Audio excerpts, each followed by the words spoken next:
Welcome back, everybody, to Sauceros podcast. Today, we're going to have Shira and Shawn, who are the directors of Unity Salsa, which is a nonprofit organization that is connecting dance with just the community in need, really just helping people with substance abuse, homelessness, just any general place of people just in need. I love the way they're just able to connect salsa or the Latin community with people that need the help in general. I think it's a unique application to dance, and it's a real world thing that can contribute to just the community in general. So they both have very interesting backgrounds in dance, and we're going to get into that and really talk about what Unity Salsa is about, what's their mission, and just how dance relates to all of this. I know Shira wanted to get to know us a little bit. I mean, if you could tell Shira and Shawn a little bit about yourself, Fool, and then I'll go.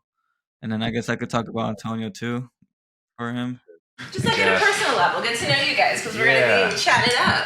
Yeah, I realize we're personalities now, so it feels kind of weird. But right. I am I can't say I'm very new. It's been a year since I started dancing, ever. So, where did that begin? Huh? Where did that begin? Probably sometime late July of last year. I got invited out social dancing from a friend. Didn't really care for it, but I liked the vibe, so I kept going. Even though I wouldn't dance per se, I would just like people watch. And then also I was like super nervous because I didn't know how to dance. So. What club was it? This started at Dave & Buster's and Barcoa on Tuesdays. So back then it was the main room at Barcoa, Jose. Do you remember? Like the big room?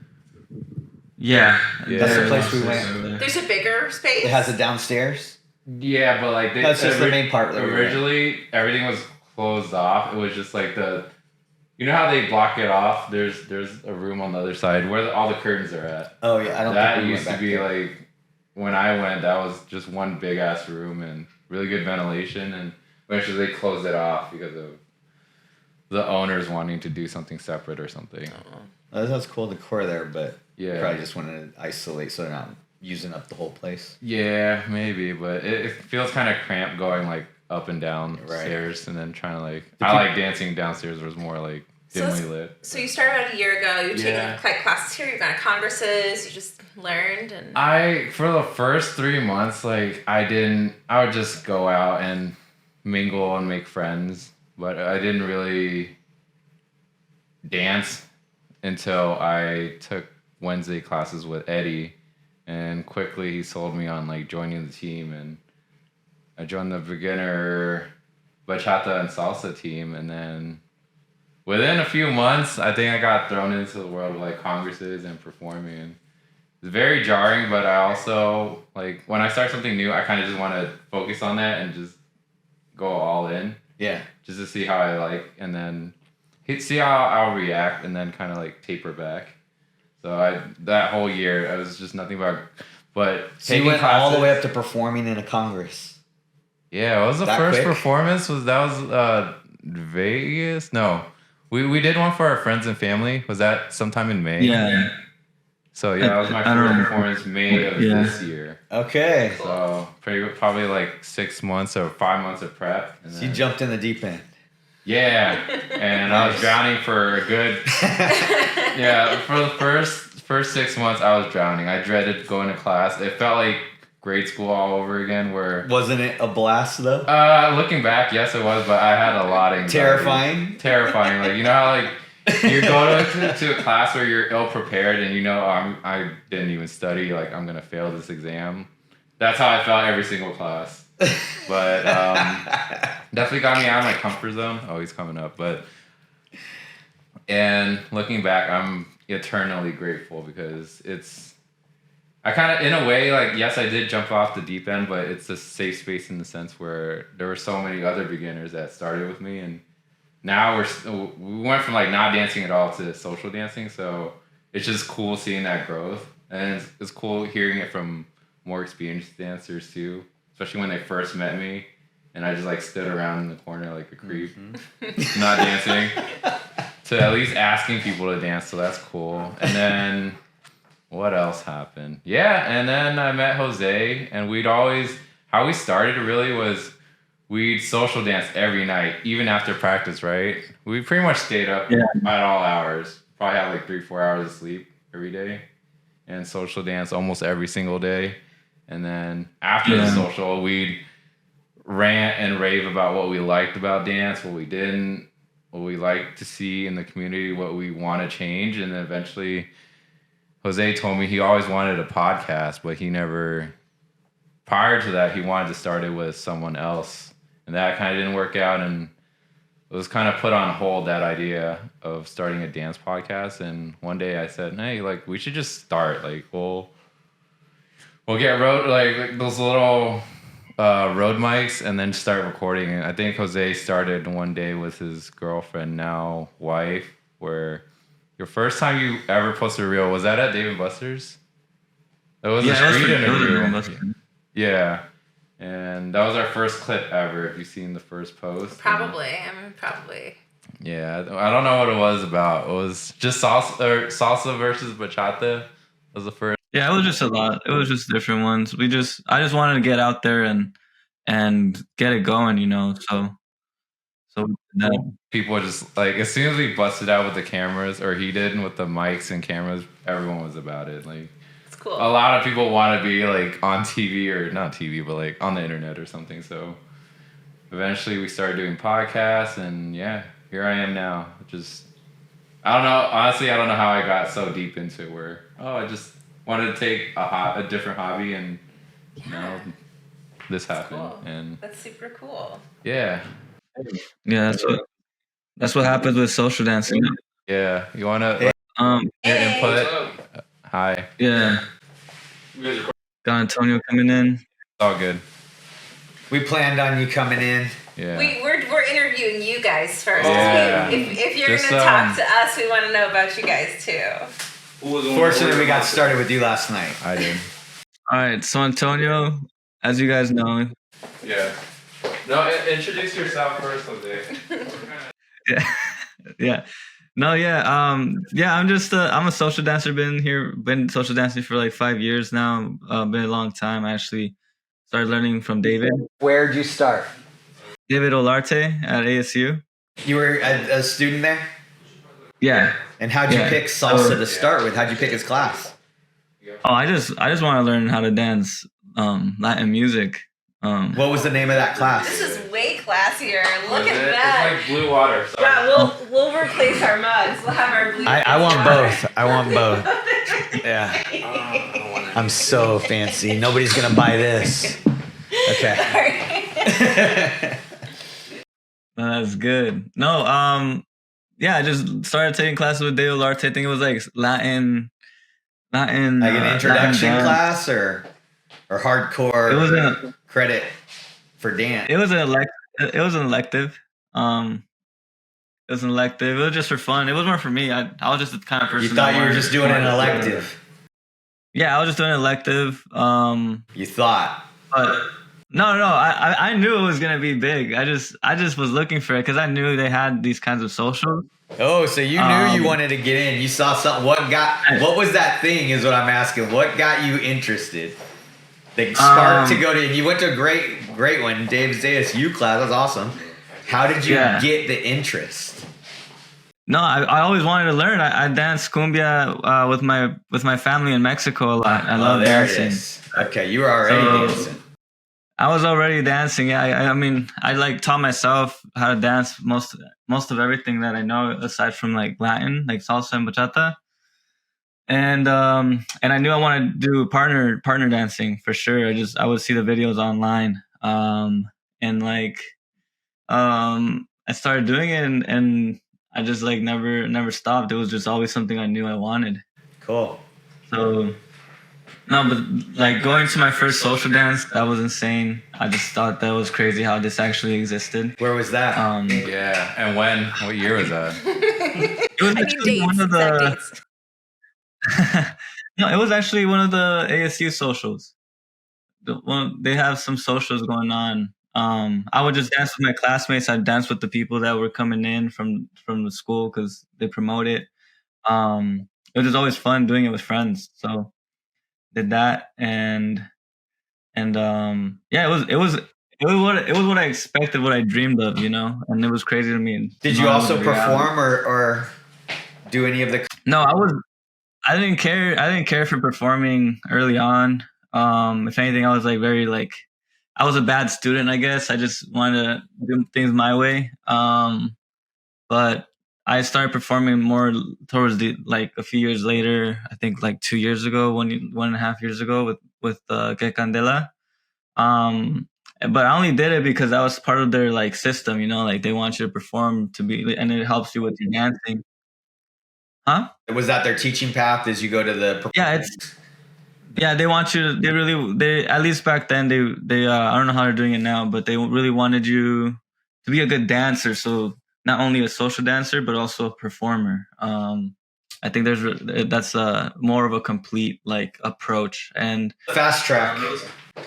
Yeah, it's definitely yeah. I think it really gives you everything. I feel like it's a big it's good. It's like a complete, more holistic approach. I feel like so. Yeah, but I don't think I ever would have gotten into performance if I hadn't joined the team, to be honest. But it's something cool, and I think I learned a lot from that. So yeah, that's me as a dancer. But aside from that, like I have my own business that I'm working on, just talking about spirituality, psychology. I'm a holistic healer, and all of this is like dance is like my way to like explore a lot of my creativity and it helps me actually think a lot about just like give me insights into my own business too. Beautiful. So, well, we have a lot to talk about on that. We may explore that during the interview, but also going forward, we are totally looking for people that are into exactly what you're talking, holistic medicine, holistic healing. Yeah, I read up on your story too. I was pretty interested in just like your story and what you guys are trying to do. So cool. Yeah, moving forward, I'm completely open to that. Excellent. It's been going great. It's kind of smooth. Everybody's already on the same page when we just start talking on that stuff. Yeah, love it. Awesome. Thank you. And then Antonio, yeah, of course, Antonio this year. Antonio, where's he at? He's even late to the introduction. It's cool. We got a head start with Antonio. That was good last night. Hey, I already started the interview. I started last night. So yeah. He was first. He started. Y'all are late. I'm early. Okay, if you're so early, introduce yourself so they have the backstory. All right, who you are, how'd you start? To you guys or me to the audience? Well, we were asking about you guys pretty much pre-camera, but we're just rolling in. We were just asking to get you guys personally. Plus, we like to do it a little more, in person instead of kind of read up. I watched some of your clips and stuff this morning to try and see stuff. What do you think? How do you think we do? Excellent. I love it. It's casual, you guys. I was just saying before you got here, you guys you're already from very local and personal and single person opinion to people on the international, or the universe of salsa stage. Right. So that's a huge range, and I love it. That covers everything. I'm glad. Thank you. I appreciate the compliment. Yeah. Oh, sorry. I actually use the mic. Yeah. You can bring it closer. I will. I practice. Now I got to get in the habit of doing it. Yeah. It's all good. But no, I mean, for me, I don't want to block this off too much. There we go. We're good. Okay. No, I think for me, well, my name is Antonio. I don't know. What do you guys want to know about me? Actually, what was whatever you want, dude. I want to know who you are since we're talking next hour. They both shared where they started dancing specifically. Okay. What got them into it, and then what their first club inspiration was. I started dancing because I was having an existential crisis. To be honest, I was just like, I realized that once I got into college, besides my family and school, like if I had to put everything out, like, in a piece of paper, like what was me, it's just my family and school. And it's I mean, obviously there was other extracurriculars that I had in high school and all that, but once high school ended, it's kind of like, what do I do now? And I'd always been interested in dancing, but I feel like I always thought, well, first of all, the 21, being above the age of 21, like, opens a lot of doors, and I just thought, well, like, I can't go to a club, which at that time, that's what I thought, like, dancing was. So when I started, I actually wasn't at ASU, and I started in David's class too. I wanted to. One of my homies was like, "Oh, like you should come through," and I was like, "I don't know if I want to do that, but I'll give it a try. Why not? Fuck it. We'll see. Or we'll see how it goes." And then I liked it. I really enjoyed it. And then the semester was coming to an end, and then I realized, how do I keep this going through the summer? Another mutual friend of ours asked me. He took the class with me with David, and he was like, "Oh, like there's this group that's called Que Candela, and like they have like these teams, and they have this whole little group of people that like really like to train and really like to do what we're doing here." And I was like, "All right, well, fuck it, like let's go check it out." And I was really hesitant because I was like, it sounds kind of like nerdy, like kind of like dance nerds, like just dancing. And I didn't know what it was. I was just like, oh, like clip this right now, dance nerds, all of you. No, I mean that's what I thought. I was like, who the hell goes to like a studio and just like dances and then trains and like partners and dresses up and performs? I started in ballroom. I got way surreal, submergent. I was like, they did ballroom makeup back then. Like it was there's makeup like for that? Surreal. Damn. That it was before TV was the way that they had it. It was like you had to, when you're competing in ballroom, it's like you're up in theater. People are far away, so they wear makeup so you can still be seen. Oh. So up close, it's like, how many sets of eyelashes do you have on? And is that clown circles? Yeah. Like, oh my it's god. just really, it's too much. Do the men? They don't do it have anymore because makeup? now people get videoed up front. Right. But for years when it got started, there wasn't. Most of that makeup wasn't for that. Competitions weren't televised. Oh. I did collegiate ballroom for a little while. I would go tanning right before, and it's so bad for you. Do not recommend that. I did tanning. I'd have like long red nails, lipstick, all of it, all dolled up, sparkles. But it's a vibe. It's fun, It is fun to dress up all the time. So I guess we were taking from Antonio. Did you wear the sparkles? No. Well, luckily, I mean, this was like a year and a half ago. So I mean, it was just. I just got the costume and got on stage and danced a little bit. So and you started performing with them. Yeah. Well, same thing with Jose. Like I kind of went all in. I was like, because it was during the summer, and I was like, well, all I'm gonna do is just work and probably just lay in bed and do nothing. So I was like, might as well just go all out. And so they had 3 days of the week where it was like actual training, and then there was another day, which is just kind of like they had a social dancing event that was free for people that were part of the team. So I was like, well, I guess I'm going 4 nights a week dancing. So so that's how I kind of got into it, and I really enjoyed it, and did the whole performing thing. And the performing thing never really I was used to it because I came from I used to do choir when I was in high school and like even through middle school and all that. So performing, it always there was always that like aspect of like, all right, we train for 6 months in advance, and then we do 2 minutes of stage time, and that's it.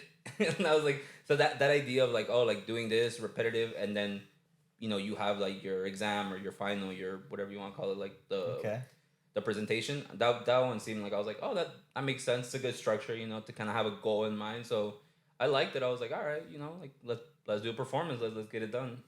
But definitely the costumes were the one thing that I was like. The pants, I was like... Did you have stretchy pants? They were really tight. They were stretchy, but they were tight. It's just like they just get really close to your thighs, and you're just like, oh my god. And then like you're midway dancing, and then it just like goes up your butt, and you're like, oh my god, this is so embarrassing. But obviously, like the audience doesn't know that. It's just you in your head, that like everyone knows now. Thank you for that image. Yeah, well, I think I can share something about stretchy pants. When I first moved to Arizona, I did not own a pair of jeans. I moved here from Seattle. Like there's dress codes there. Like you can't wear jeans to clubs. So I was not used to that. I still had my stretchy pants. I had my chemical like nylon stuff, and you could dance in them. However, you can't do quite everything. They weren't built for squats in the middle of dancing real quick. But I sure enough was dancing like that. I was quite a bit more energetic. Not that I'm not anymore, but I was doing all the stuff and flipping girls and stuff at the time that I was getting into the scene here. This would be 2002. one of the first times at Axis Radius, I do this drop with my Kenneth Cole stretchy pants. It ripped from zipper to the belt. Open. Fortunately, my shirt was long enough. I was able to subtly not do any more moves and just suddenly be like, yawn, I have to go. This is like at 10 o'clock when everybody's getting there. Right. But yeah, I actually started wearing jeans at that point on. No more stretchy pants. Then Nacho Libre came out, and then I realized stretchy pants, maybe no, I shouldn't have been doing it to start with. Stretchy pants. Not yet. I think it's funny you say that. Like, I think everybody gets to social dancing like at 1 a.m, 2 o'clock, or like midnight, and it's like, damn, bro, like you seriously just came for the last 2 hours. But I feel like it's like when it's the most fun when like everybody's arriving and you're just like, who's dancing now? Who's dancing? So yeah, it's really cool though. But sorry, are we done with introductions or? Yes, that's great. Yeah. So you guys actually, I think you guys all ended up on the same team. Is that what brings y'all? You all ended up going to that same Congress to perform? Yeah, that's how we met. Yeah. Is that really how you tightened up and you guys are doing this now? Yeah, we bought it after the first Congress, really. So we all. Yeah, I know. Once you get hooked, it becomes its own drive. And then. Yeah, for me, just going to a Congress is super exciting and fun. Especially, I guess, if you went alone and you weren't with friends or your team, it'd probably be a different dynamic. Yeah, I think going to a Congress with friends or anywhere. I think even like the club or anywhere. It's just, I think it's the bonding, like the environment to cultivate that bonding moment is what makes it super fun. Yes, like you go there and you get trained by like the best dancers in the world and all that, but I think the social aspect is absolutely definitely underplayed. Yeah, I think it's because like you're going to classes and you're like, oh, like I learned this, and like you're trying to show your friends, and then it's like, oh, like, well, I learned this, and it's like, oh, but like you missed this, and it's like, oh crap, I should have gone to that workshop, and it's like, I think that aspect of like trying to see like what's going on. I think all of us that have done that path where we've done performances or become teachers or have become something with it beyond what your social dancing is. Once you go to the Congress, you're opening up to some other stuff. Yeah. But we've all done that in different phases. There's been different eras. Like I did this before I moved here but I remember exactly those things. It's awesome to see it just different times, but the same experiences, the same nervousness and excitement at the same time. Like you can't replace it. It's like when you remember stuff from high school. Like that coming up, like I remember a lot of the same stuff. We didn't know how good of friends we would be when we were first going to LA for the first Congreso in 1999 that they brought to the States. Oh my God, I was in kindergarten. Yeah. There has been babies born since then because of that trip and the ones after. Oh, yeah. Probably a lot of babies at Congresses. Chime in if you were a Congress baby. We'd like to know. That's great. But Shira's time was started traveling with ASU. So I started dancing salsa. I'm coming up on my 20-year anniversary of dancing salsa this month. Thank you. It's a huge milestone. But I went down to Guatemala to learn Spanish. I just moved to Arizona, and I was like, well, I probably should learn Spanish. So I went down to Guatemala. Down there at the Spanish course I was taking, they're like, come stay for a salsa class. I was like, no, I don't do that. And they're like, no, it'll be fun. And then I did it, and then like 2 or 3 hours went by, and I was like, that was like the most fun I've ever had in my life. So I went to a computer cafe, and I'd heard that there were classes at ASU, so I signed up, and I got into it. Brenda Smith, who runs Dave & Buster's on Wednesdays and Sundays, she used to be the teacher at ASU, and she would have hundreds of students in. And I used to do performances with them. Every week we would do a performance at one of the clubs. And we used to do ballroom competitions. It was so fun. So it was really cool. Like I started off, I used to do all the competitions and the performances and weekly social dancing. It was like a great way to get into it. Every week though? Every week. Oh, actually, as a part of this class requirement, you were required, you got punch cards for salsa for Dance 101, and you had to go. That was the system. It was a great Started system. at the back, I would have Sean failed. Ash. The bash on ass. In order to pass the class, That's you had to like go salsa great. dancing and get like punched like 8 times. Yeah. If you wanted to pass. At first, I was like, oh, this is so lame. I don't want to go. This is stupid. I having to do this homework. Yeah. And then after a few times, I was like, I just kept going and going. Yeah. And then before I knew it, you know, I was 18 or 19 at the time. So you don't need any more punches. I was just going everywhere I could. I got my fake ID just for salsa dancing, you know? She was saying dance nerds. I mean, that's what I was into. I would go to the places. There was a place on Friday nights where if you went and ate dinner there, you were in. And you didn't have to get ID'd afterwards. Life hack. That was Salsa Pepine. hacks. Was that before me? Big brain activities. Pepine. I don't know. This is, I mean, The Pepines? probably Oh, R.I.P. 18, 19 Spanish years ago. restaurant. Whoa. Yeah. Oh, I'm curious. What was the dance scene like back in the early 2000s? Back in the olden days. Yeah. I was still playing Pokemon at the time, but what was it like? I wasn't even born, but okay. Yeah, these guys weren't even born. At least I was around, but yeah. What was it It like? was fun. It was exciting. I mean, it's different, you know, with the different stages of any development of a scene. Yeah. Back then, there was not the people bringing the international people here. There wasn't such an easy portal into that whole world stage. Yeah, it was just social promoters dancing, are right? amazing now that they have you tapped right in. Plus, you're able to look online and everything and get exposure that way. And then people are into it. The scene's not huge with as many like hardcore dancers that everybody can dance with and try it all out, but the interest in a way to do it is there. So that's amazing. But back then, when I first started, you could tell within a short amount of seconds where somebody learned from, what kind of style they were doing. Really? Just very basic, the number, the feel of it. If they were able to recognize, if you were able to recognize this style to start with, some people maybe they're beginning and it could come off accidentally the most beautiful Cuban style, but they never did it on purpose. Right. But you can usually. There was also like the LA style and New York style, which were very different. And like we were really dancing, I think, more of the LA style here in Phoenix. Everyone was dancing on one for the longest time. And then it was a slow transition on two. And then the dance itself evolved. Like we're not dancing the same way. We're not connecting the same way, moving the same way. It's all different, which, you know, it's cool. Dance evolves, right? But it was different. It was fun. I think the Phoenix scene, when I kind of scoped it, I came here in 2002. My mom had already moved here in 97, I believe. It's the first time she got down here, And I had been here briefly a few times, but I hadn't really explored the scene. It was kind of small scene, everything. I met a few people when she had been getting sick with stroke, so I kind of was seriously considering I might need to come down here. And I looked into it, and the few people I asked about it were like, oh, you'll be a big fish in a little pond. We know you from performing at the Congress at that time.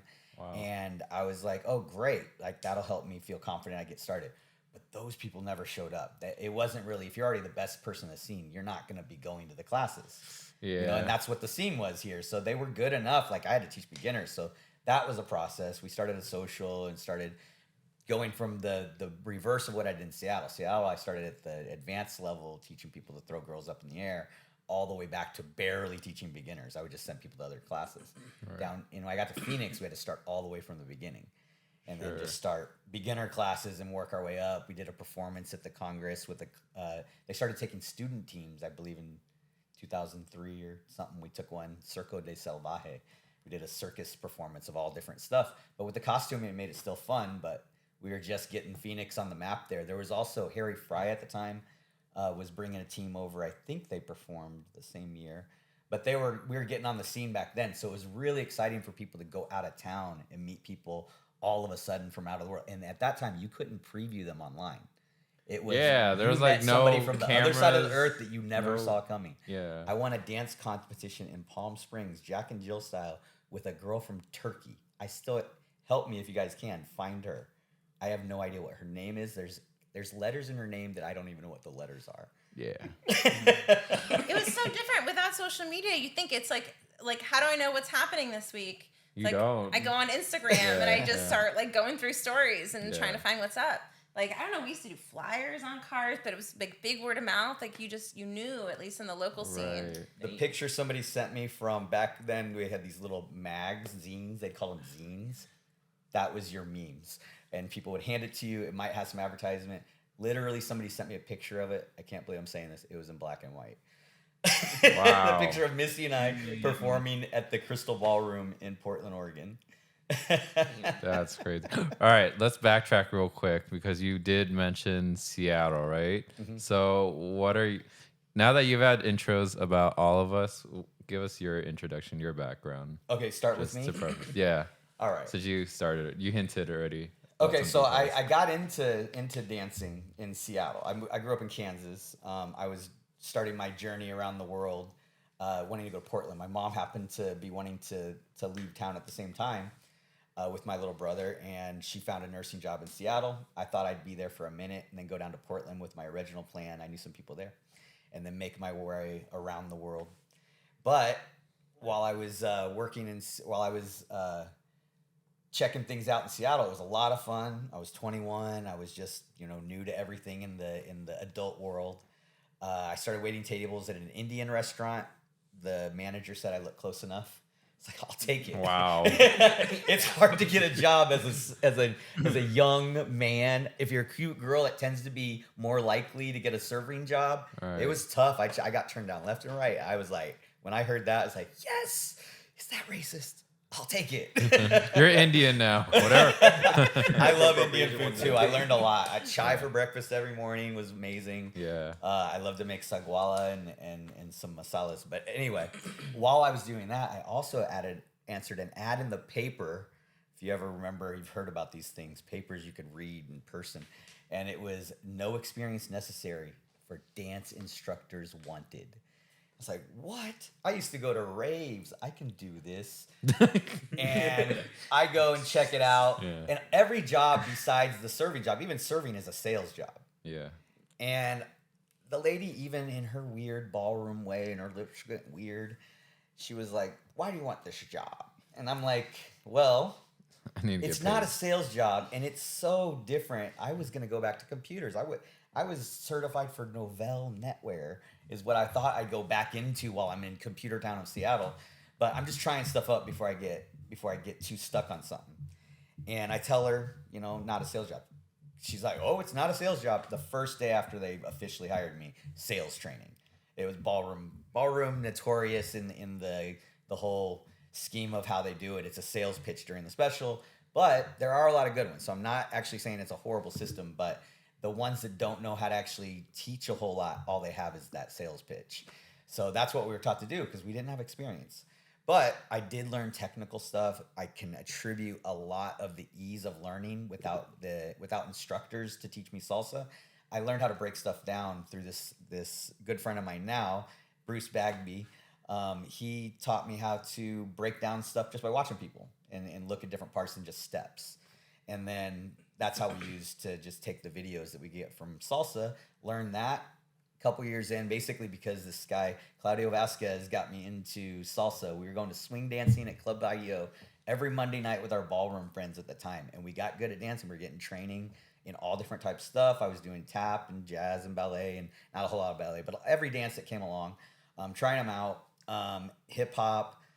We had some friends that were crossovers with hip hop. That became how I started a dance company with salsa. But essentially, it was the getting friends and going to the salsa clubs, and then finding out the first Congress was, instead of Puerto Rico, they're going to do one in L.A. Albert Torres brought it over there. And my friend Claudio was definitely going. He was going and sleeping on the beaches at these things wherever in the world they happened before that. And this one, we're like, we can do that one. We'll actually stay in a hotel with you, sir. And we went, and it was amazing. The next year we performed. That got me on the map a little bit. We repped Seattle. We were bringing everything we saw. We learned by emulation.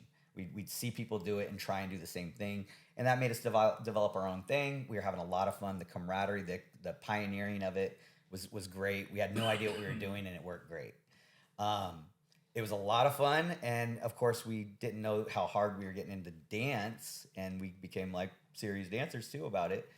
And then promotions came along, the business side came along, and everything. But it was a wrap from there. Quit ballroom, started doing all the different stuff with that. Moved to Seattle, or moved down here to Phoenix, did the same stuff. Really went back to teaching instead of just the performing and just clubs. Really wanted to bring it back to that. That's really the most fulfilling I've always known. I love teaching. I love sharing that. but you get real easy to pull into the business side and how you make the money doing it, and that ends up in clubs. Now myself, my big part of my turn in the story from my whole build up in Phoenix is I was becoming an alcoholic from the moment I got to Seattle. Like I was 21. I no longer was hanging with the friends who only smoked weed. It was people who drank. Ironically, in Seattle, that's the people I became friends with. I stopped being in computers. Everything was kind of reverse of what you would think. And I was fine, very functioning, no problem. Life of the party. I was paid to come make a party. So that was my habit and lifestyle forever. Sometimes there'd be little issues. But when my brother died in 2010, related to OxyContin and alcohol, that set me off on a kind of a private depression my close friends knew. But I didn't reach out the right way. I had no idea. Nobody around me really did. But that was a long time coming of just spiraling until finally the less I was getting connected to my friends and family in the dance world, the more I was suffering and spiraling out of control. And then when I went totally into isolation pretty much for 3 years, I was just lost. I didn't care about anything. I was fine with leaving the planet, but I didn't want to do that to anybody that cared about me. So I wasn't actively trying to die or anything, but I didn't care. Right. And I had nothing to really feel driven for or anything. But I ended up getting arrested. Because I was fighting with a neighbor, they would have let me go, but I was still drunk and I escaped. That puts you in prison. Like that's when the U.S. Marshals have to recover you. You're looking at real issues there. So I was able to survive all of that. And in my recovery, I've gone through a lot of different stages of that. But long story short, I ended up working in the field. Like I started off looking into it as for help for myself. And then I drink none at all now. And I'm very comfortable with it, but that was a long journey. It wasn't easy, so I don't want to act like it was just stopped. But I'm very comfortable with it. I'm fine being around drinking and everything, and I want to be a resource for anybody that needs that help that I didn't know how to look for before. If you ever know anybody, if anybody listening to this wants to know, I'm going to just throw this out here. 211 for soft resources or warm lines, 988 for emergency suicide or any emergency like 911 level of behavioral health or psychology. And of course, 911, if you don't know if somebody's hurt right now, 911. But 988 is a really good one if you're not sure. You can be messed up yourself. And if you need to talk to somebody, just call them. Can't hurt.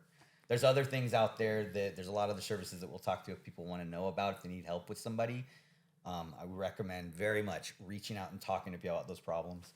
But with that said, going back to my recovery, coming back to the dance scene has been the single biggest tie together. Finding myself back in what I love, my passion of music and dance and rhythm and everything that you guys are experiencing now. And I look back and love every stage of that. Like, and to see it again and know this is like a universal truth. It's like, oh, that enjoyment keeps happening. No matter how the version is, that's one of those underlying that's there. And we want to keep using that and keep focusing on that because there's a lot of distractions. One of the biggest ones that kind of is easy one to think of is don't focus on a dollar amount for things. Like think about the enjoyment of doing of all of it. Like maybe we're doing that performance and you guys knew it was only the last 2 minutes, but you knew what you signed up for. You were going to do that whole thing. You didn't have to ask any more questions, and you know that journey is what you signed up for. Right. And that's the same thing that we're going through. I'm seeing that cycle, and we're really finding that fulfillment all together with it. But in the spirit of AA, with that, I pass. Hey, well, cheers to that. That's a really crazy story, and I think this is a good segue into Unity Salsa itself, where did a little bit of homework. What's up? Shira has to introduce herself. Oh yeah. Well, we haven't even Yeah, Shira. Okay. Yeah, well, Shira's here. Well, I said a little bit about my how I got started. So I guess I'm Shira. I'm one of the co-founders of Unity Salsa with Shawn here. But yeah, I started dancing about 20 years ago. I started with ASU, got really into it. I started going to congresses too. I used to take Shawn's classes. I think there was even a while I was working with him. I was working as an assistant with him, and it was great because he would teach me some really cool stuff, and we would teach it to the class. But I was going out as much as I could, and it's like life. Life is cycles. So I was in college, I was dancing a ton, and I broke my ankle and I needed surgery, and I stopped. And then I tried getting back into it again, and then I got a job that was really exhausting, and I stopped for a while. And I go in and out of the scenes a lot. About, 11 years ago or so, I started dancing with Stilo, with David's team, and that was really fun too. Claudia and Zeth, they had some things going on. It was before your time, but doing a ladies team there. I did Lawrence's team a few years ago, some Afro-Cuban stuff. It was super fun. So I'm all about like growing and finding opportunities in my life throughout these cycles. I did samba for a while. I love samba. You guys seen the Brazilian samba here? I've seen it. Yeah, we've got an amazing studio. Angelique is the owner of the company, and the dancing's so fun. I really loved it. That was after I had kids. So I've got 2 kids. I'm married. My husband's amazing. We've been together pretty much since high school, and he's supported my dance journey and sees the value and how much joy it brings me. I've got 2 boys. We have a 6 and 8-year-old boys, and they are crazy, but they're really fun, and I love them. But, you know, I look at parenthood, it's really hard. Like, no one really prepares you for how challenging it is, like, emotionally, psychologically, like, the lack of sleep. And you can really easily lose yourself. And you give a lot of yourself to your kids, which is beautiful, but losing yourself in that whole process. So coming back to dance after my second child was born was huge. So I started with samba, and I got really into that. And it's amazing. Like, you put on these heels and these costumes, and you're dancing with this music, and you're just so empowered. And that, doing all of that really helped me get back into the world of salsa. And once I was able to stay up past 9 o'clock p.m. again, force myself to do that, I was able to come out more. It was very strange coming in as an outsider. Like, no one knew who I was except for a few handful of people that would be like, what are you doing here? So trying to come back in and trying to dance with people, like, no one really wanted to dance with me because I was this new person and they didn't know. But I've worked really hard to, like, embed myself back in the scene, meeting people, just trying to dance when I can. And I love it. It's, like, very empowering for me. It makes me feel amazing. It makes me feel beautiful. It makes me flow with the music, connects with myself, connects with other people. Like, that's why I do it, you know? So that's me. I do this for fun. I've never wanted to be a professional dancer. I've always, you know, considered it, but the thought of it being work has always, you know, it'll take away all the fun from it. So I work as a therapist. I'm a pediatric occupational therapist. So I work with kids who are autistic and have other disabilities during the day. So I like helping people and giving back in addition to dancing. So that's my jam. All right, cool. I love it. Yeah. That goes. Sorry, that goes really well with Unity Salsa. Just I love how you each have your own like way of integrating that into Unity Salsa. Did you guys want to talk a little bit more about Unity? Just I think it'll be.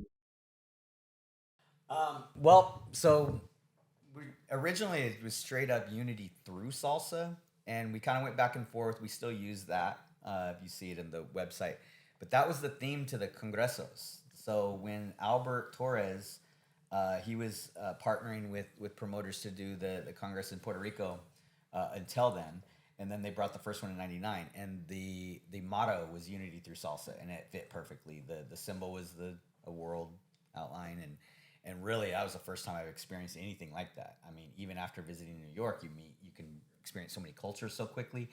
We were getting to know people intimately very quickly from all over the place, and that really opened my eyes to the world without even leaving the hemisphere yet.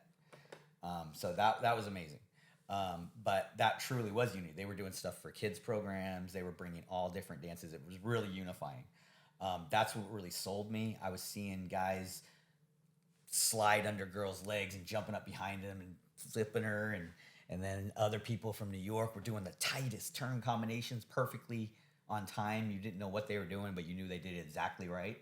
Like, it was like This is good enough. Yeah. it was a different, the contrasts change, but like the evolution to watch it, like you compare things one way now, it's just a different, maybe a lot of times they're dichotomy.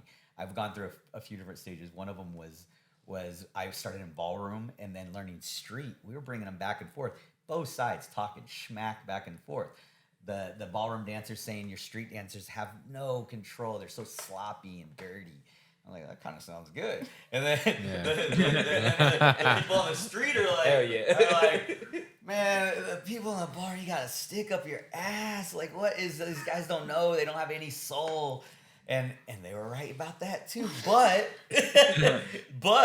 I learned how to do some cool stuff that the street dancers couldn't do, even though they could do other stuff. Right. So just by just opening up and just embracing both, everybody, eventually does that. They just take that best of both worlds. Then it was on 1 versus on 2. Then it was New York, East Coast versus West Coast. And I don't know when Biggie got shot in the middle of that. I don't think it was salsa related. But there was the rivalry. Yeah. Damn. But yeah, it was one of the most beautiful ways, unrelated, by a non-salsa person. The girl who was with me to get up into salsa and ballroom, Melissa Higdon, she's on the East Coast. Her dad was really into sports, every type of sport. And he asked us what the difference when we were describing at that time, this would have been early, around 2000, like what was the difference between East Coast and West Coast? And he was hearing it exactly in sports, how we said, flashy, on 1, hits the big breaks, great on stage. It's like a really good razzle dazzle on the West Coast. East Coast, they're doing on the dance floor. They're tight and it's small, and they're doing it so intricate. It's like in New York at that time, there would be major bands playing at all these clubs, Latin Quarter, Copacabana, all these places, and there would be crowds packed on the floor, standing there watching a concert, just like any concert. Dancers were way in the back, fighting for what little room they could maneuver to dance in. So they developed a whole better style when it came to that inside game. Just like Missy's dad, Henry, was talking about inside game in basketball, better on the East Coast. Running game, better on the East Coast. Long plays, razzle dazzle, better on the West Coast. Think about the Lakers. Think about like the difference with some of those strategies. And you could see it with population density. And I could see that, that is very much like we have open dance floors on the West Coast. That's historically been something going on before you could see it now. East Coast, you'll see more packed floors and everything. Now with the congresses, those are kind of a little bubble in all these different cities, but your typical clubs are run differently. And you can see how people would develop differently. In the Caribbean, you might have people in tennis shoes all the time because you're dancing whenever. Right. You wouldn't do that in Seattle at the time. I didn't have jeans.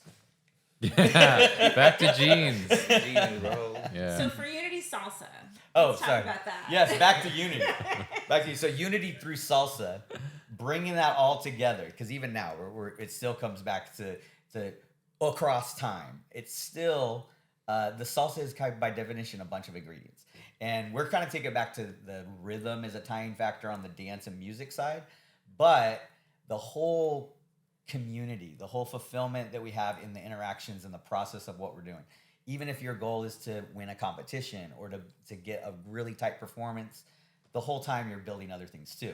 And we're kind of realizing, enjoy that regardless. You guys kind of already tapped into it, but as we figure out how to put it into words, I think everybody will kind of also catch on, especially the newer people coming in. Like, okay, maybe you're nervous right now, but remember when you were nervous the first time you had to do this or that? You don't regret it now. Like, and people do, but you can see people light up. And I find that also in case management, I find this where you got to let people get comfortable a little bit, like in order. And sometimes it's not so much where it makes any difference on the logic or understanding, but just getting comfortable, just like with dance. And we'll come back to some of the therapy stuff we're talking about, but that's a big one. Letting people find a different smoothness of doing something. A lot of times it's just a different approach and makes it work. So a big thing with Unity Salsa, there's so many parts. It's really hard to just kind of like explain. You can go check out our website, we're unitysalsa.org, but you can check out our website, see our mission and vision. But I think it's really cool that we're able to kind of be here and talk about it a little bit and go more into depth because we have so many different ideas and so many different concepts that we want to do. Really like it's twofold what we're doing. So part of our mission is to preserve and promote salsa. Like we want people to know about salsa, not just dance, not just music, like all of it together, and especially the rhythm. That's something we've been focusing on a lot. But also the second part of it is providing help and hope to those in need, whether people in the salsa community or outside of the community. We want to be able to give back in an altruistic way. Take away from, salsa in general, we dance salsa for ourselves, right? Or for our community, we build community, but it usually is there to make us feel better in one way or another, whether I'm struggling I don't know, psychologically, physically, if I'm feeling alone, I need connection, I need movement. And that's so important, right? Like that's helped me. You were talking about that, you've talked about that too. Like dance has taken me out of very dark places. But how can we use dance to help other people, right? Like it feels so good to help other people. And this is just a way that we as individuals can bridge dance in the community towards giving back and helping other people and turning into something different, a different idea and a different concept. We officially were formed this past August. But we're growing in what we're doing and developing our ideas. But one of the things we've been doing for the past few months, every Tuesday night we go to a community event in Tempe. It's called the Aries Foundation. They serve community dinners to people who are homeless and a lot of people who are dealing with substance abuse issues, addiction. So it's a really awesome event. They provide free dinners every Tuesday night. They provide hygiene items. They provide clothing. They provide fun activities. They have booths set up with rehab. So if people show up and they're like, all right, I'm done. I'm done being on the street. I'm done being homeless. I'm done with drugs. I want to go to rehab. They'll take them right there. Their big mission, their whole idea is meeting people where they're at. They're not trying to change people. They're just trying to provide those basic things that they need to feed them, clothe them, and bring them joy. So recently, we've been going and we've been bringing the salsa music. And we show up and we talk to people and we connect with people and we're teaching rhythm and we're teaching dance. We're teaching them the clave rhythm. We're teaching how to play these rhythms and feel them. And we'll talk about the pulse a little bit more too. But just creating moments with these people, and we're hearing these amazing stories. Like there's this one guy that really stuck with me, and he was dancing. He was having such a great time with us, and he told me that he used to dance salsa and do lots of dances in high school. And he left high school, never did it again, never went to college, never had those opportunities, obviously had struggles. And he was so happy. And he was telling me all about his time dancing. And he's like, I really need to be dancing more. Even that, maybe that just sparked a change. Maybe just for a moment, maybe a day, maybe long lasting. Maybe him seeing us there every week and coming back more can create some sort of change. So I don't know, we're not trying to change the world with this, but just trying to create something positive. And this is just one of the pieces that we're doing by going every Tuesday night. So if anyone out there is free on Tuesdays and wants to join us, it's really fun. It's my favorite day of the week.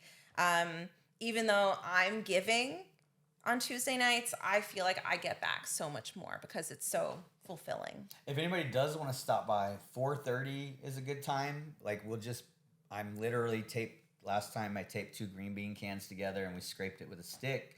Somebody else is tapping clave with some stuff. We made a bunch of these for our last event and we give them out, just timbali sticks. You can tap different stuff, and we're using that for practice and stuff also, but it's just fun. You don't have to do one thing. And then some people can take it further. Some people hopefully will open the door to somebody who didn't really have an outlet to realize that they are a musician already, or they are a dancer at heart and they want to go in that direction, or just in general rhythm. A lot of people, this is probably the biggest thing, is that rhythm has kind of become I've kind of dialed it back, just like with all fundamentals. Like, okay, you always work on fundamentals for any art, really, and any expert will tell you it comes back to that always. So what would kind of be the most universal of all your salsa dances? So it's kind of like cuban son, or the basic pulse, keeping that going, and then add clave. So by just doing those 2 things in different ways, one at a time, and eventually both, we're able to do it both for dance classes, for therapy. We're setting that stage for people, even while we're dancing it. They're hearing these things that we're playing in front of them over and over again, long before they've told us they want to start classes, which they might do down the road. But that's going to be an ongoing tie together. But really, the sneak attack is that we're ready to help them when they're ready. I know a lot of resources. My big mission on the street is navigation of human services. So the stuff that people often know that's out there, and many people get blown off, just go to DES and get your food stamps. That's not that easy for the people that don't have them. There's a reason. They got confused, or they've given up, or they weren't qualified for one reason or another. I just sat for a couple hours in the back of a U-Haul where a guy's living yesterday, and this guy told me this horrible story that he's going through, but he's homeless, and he's supposed to get disability. He didn't realize when they told him at DES that he can't get medical benefits, he can't get insurance to pay for the things that he needs to survive, that He just gave up at this point, not realizing it's because he has more benefits with Social Security disability, and that's why he's disqualified for getting them locally. He's supposed to get it from the national level. He doesn't know that, and you give up at the frustration of all these things. He's homeless, suffering from multiple sclerosis, living almost in a van down by the river, except not quite as luxurious as that. Yeah. That kind of stuff is really happening all the time, and people that just kind of listen to what's going on with somebody and direct them, help them out, just walk them over there, and just make sure if they get confused or frustrated, you help them take a breather and help explain. That is getting real results. And now that I'm kind of freed up of just trying this out on our own and doing it in our own style, our percentages of success are insanely different. Of course, the scale that we want to be is not there. I'm just helping, like working with one person at a time right now. And I'd be the only person I'd want people working on the street directly with. Right. But as we get training and as we develop this stuff, we'll kind of have protocols for how to deal with each situation. But so far, we've had a lady that was straight up homeless. She lives in a shelter now, or a sober living, that she goes to meetings, has a full-time job, is very happy. She got to stay with her dog Breezy the whole time. Another guy just got released from prison after 45 years. Long story there, but he revenged his brother's death, immediately got involved with gangs, doubled his sentence, just got released. Thought his family would be in the same place when he got out. He was going to surprise them. That's not how it goes. Helped him find his family. He got there. Another person, there's other people, little help, but a lot of it is just directing somebody in the right place. And one of the things that I hear every time, and I kind of dial it back, is that when you just let people know you can help, you will help them, that you can see what they're struggling with, and they're a person. They're not just a homeless person. Like, it's not, you can still say homeless person. A lot of people get uncomfortable with that. Yeah. But when you just say that, when you don't see that person has 3 kids and they miss them, that person avenged his brother's death and he shouldn't have done it, but now he's screwed for the rest of his life, even though he could be valuable. When you find that stuff, there's some solutions out there. But now, the world right now is actually, I'm very happy that it's very empathetic. Some of the stuff that seems a bit soft that's coming out since COVID and everything also allows people to open their ears to a little bit more empathy, which is great for the movement of a lot of this stuff. People are open to letting people get treatment instead of punishment. People are getting services instead of corralled into somewhere to be contained. And that's really key. That's how you solve it. You can't end it. It's always going to be a cycle, but you can solve how it's done. You can solve the part of all these people in holding while they find their way. We don't have to treat them without their dignity. We can know that they're struggling right now, and we want to say that even when they're recovered, that we treated them good the whole time, even if they were losing their shit and being horrible to you. And that's one of the biggest struggles. But as you see those results, it's really worth it.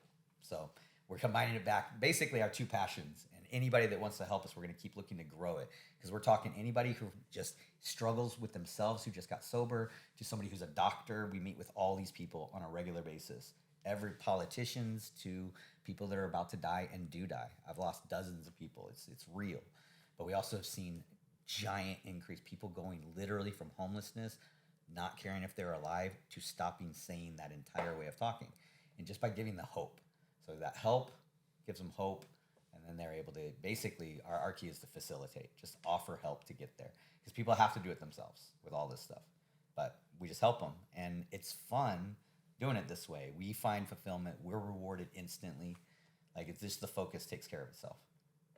So I'm curious, that's absolutely noble and beautiful, that whole story. How did, I guess, Shira and I guess Shawn too, what was the first instance where you kind of connected salsa and then your passions of serving the community? What sparked that really? So I'll jump into this. So I knew Shawn disappeared. I'd heard rumors. Yeah. There were rumors, and I was like, I hope he's okay. Every once in a while, I would look online, see if he died or anything. I'm so glad that didn't happen. I didn't know who he was. I know. I would ask people, has anyone heard from Shawn? No, I haven't heard from him. And I was genuinely concerned. And then I started hearing, oh my gosh, did you hear Shawn was out? I would hear this from all these people. I'm like, where is he? But anyways, I was like, hopefully I'll run into him.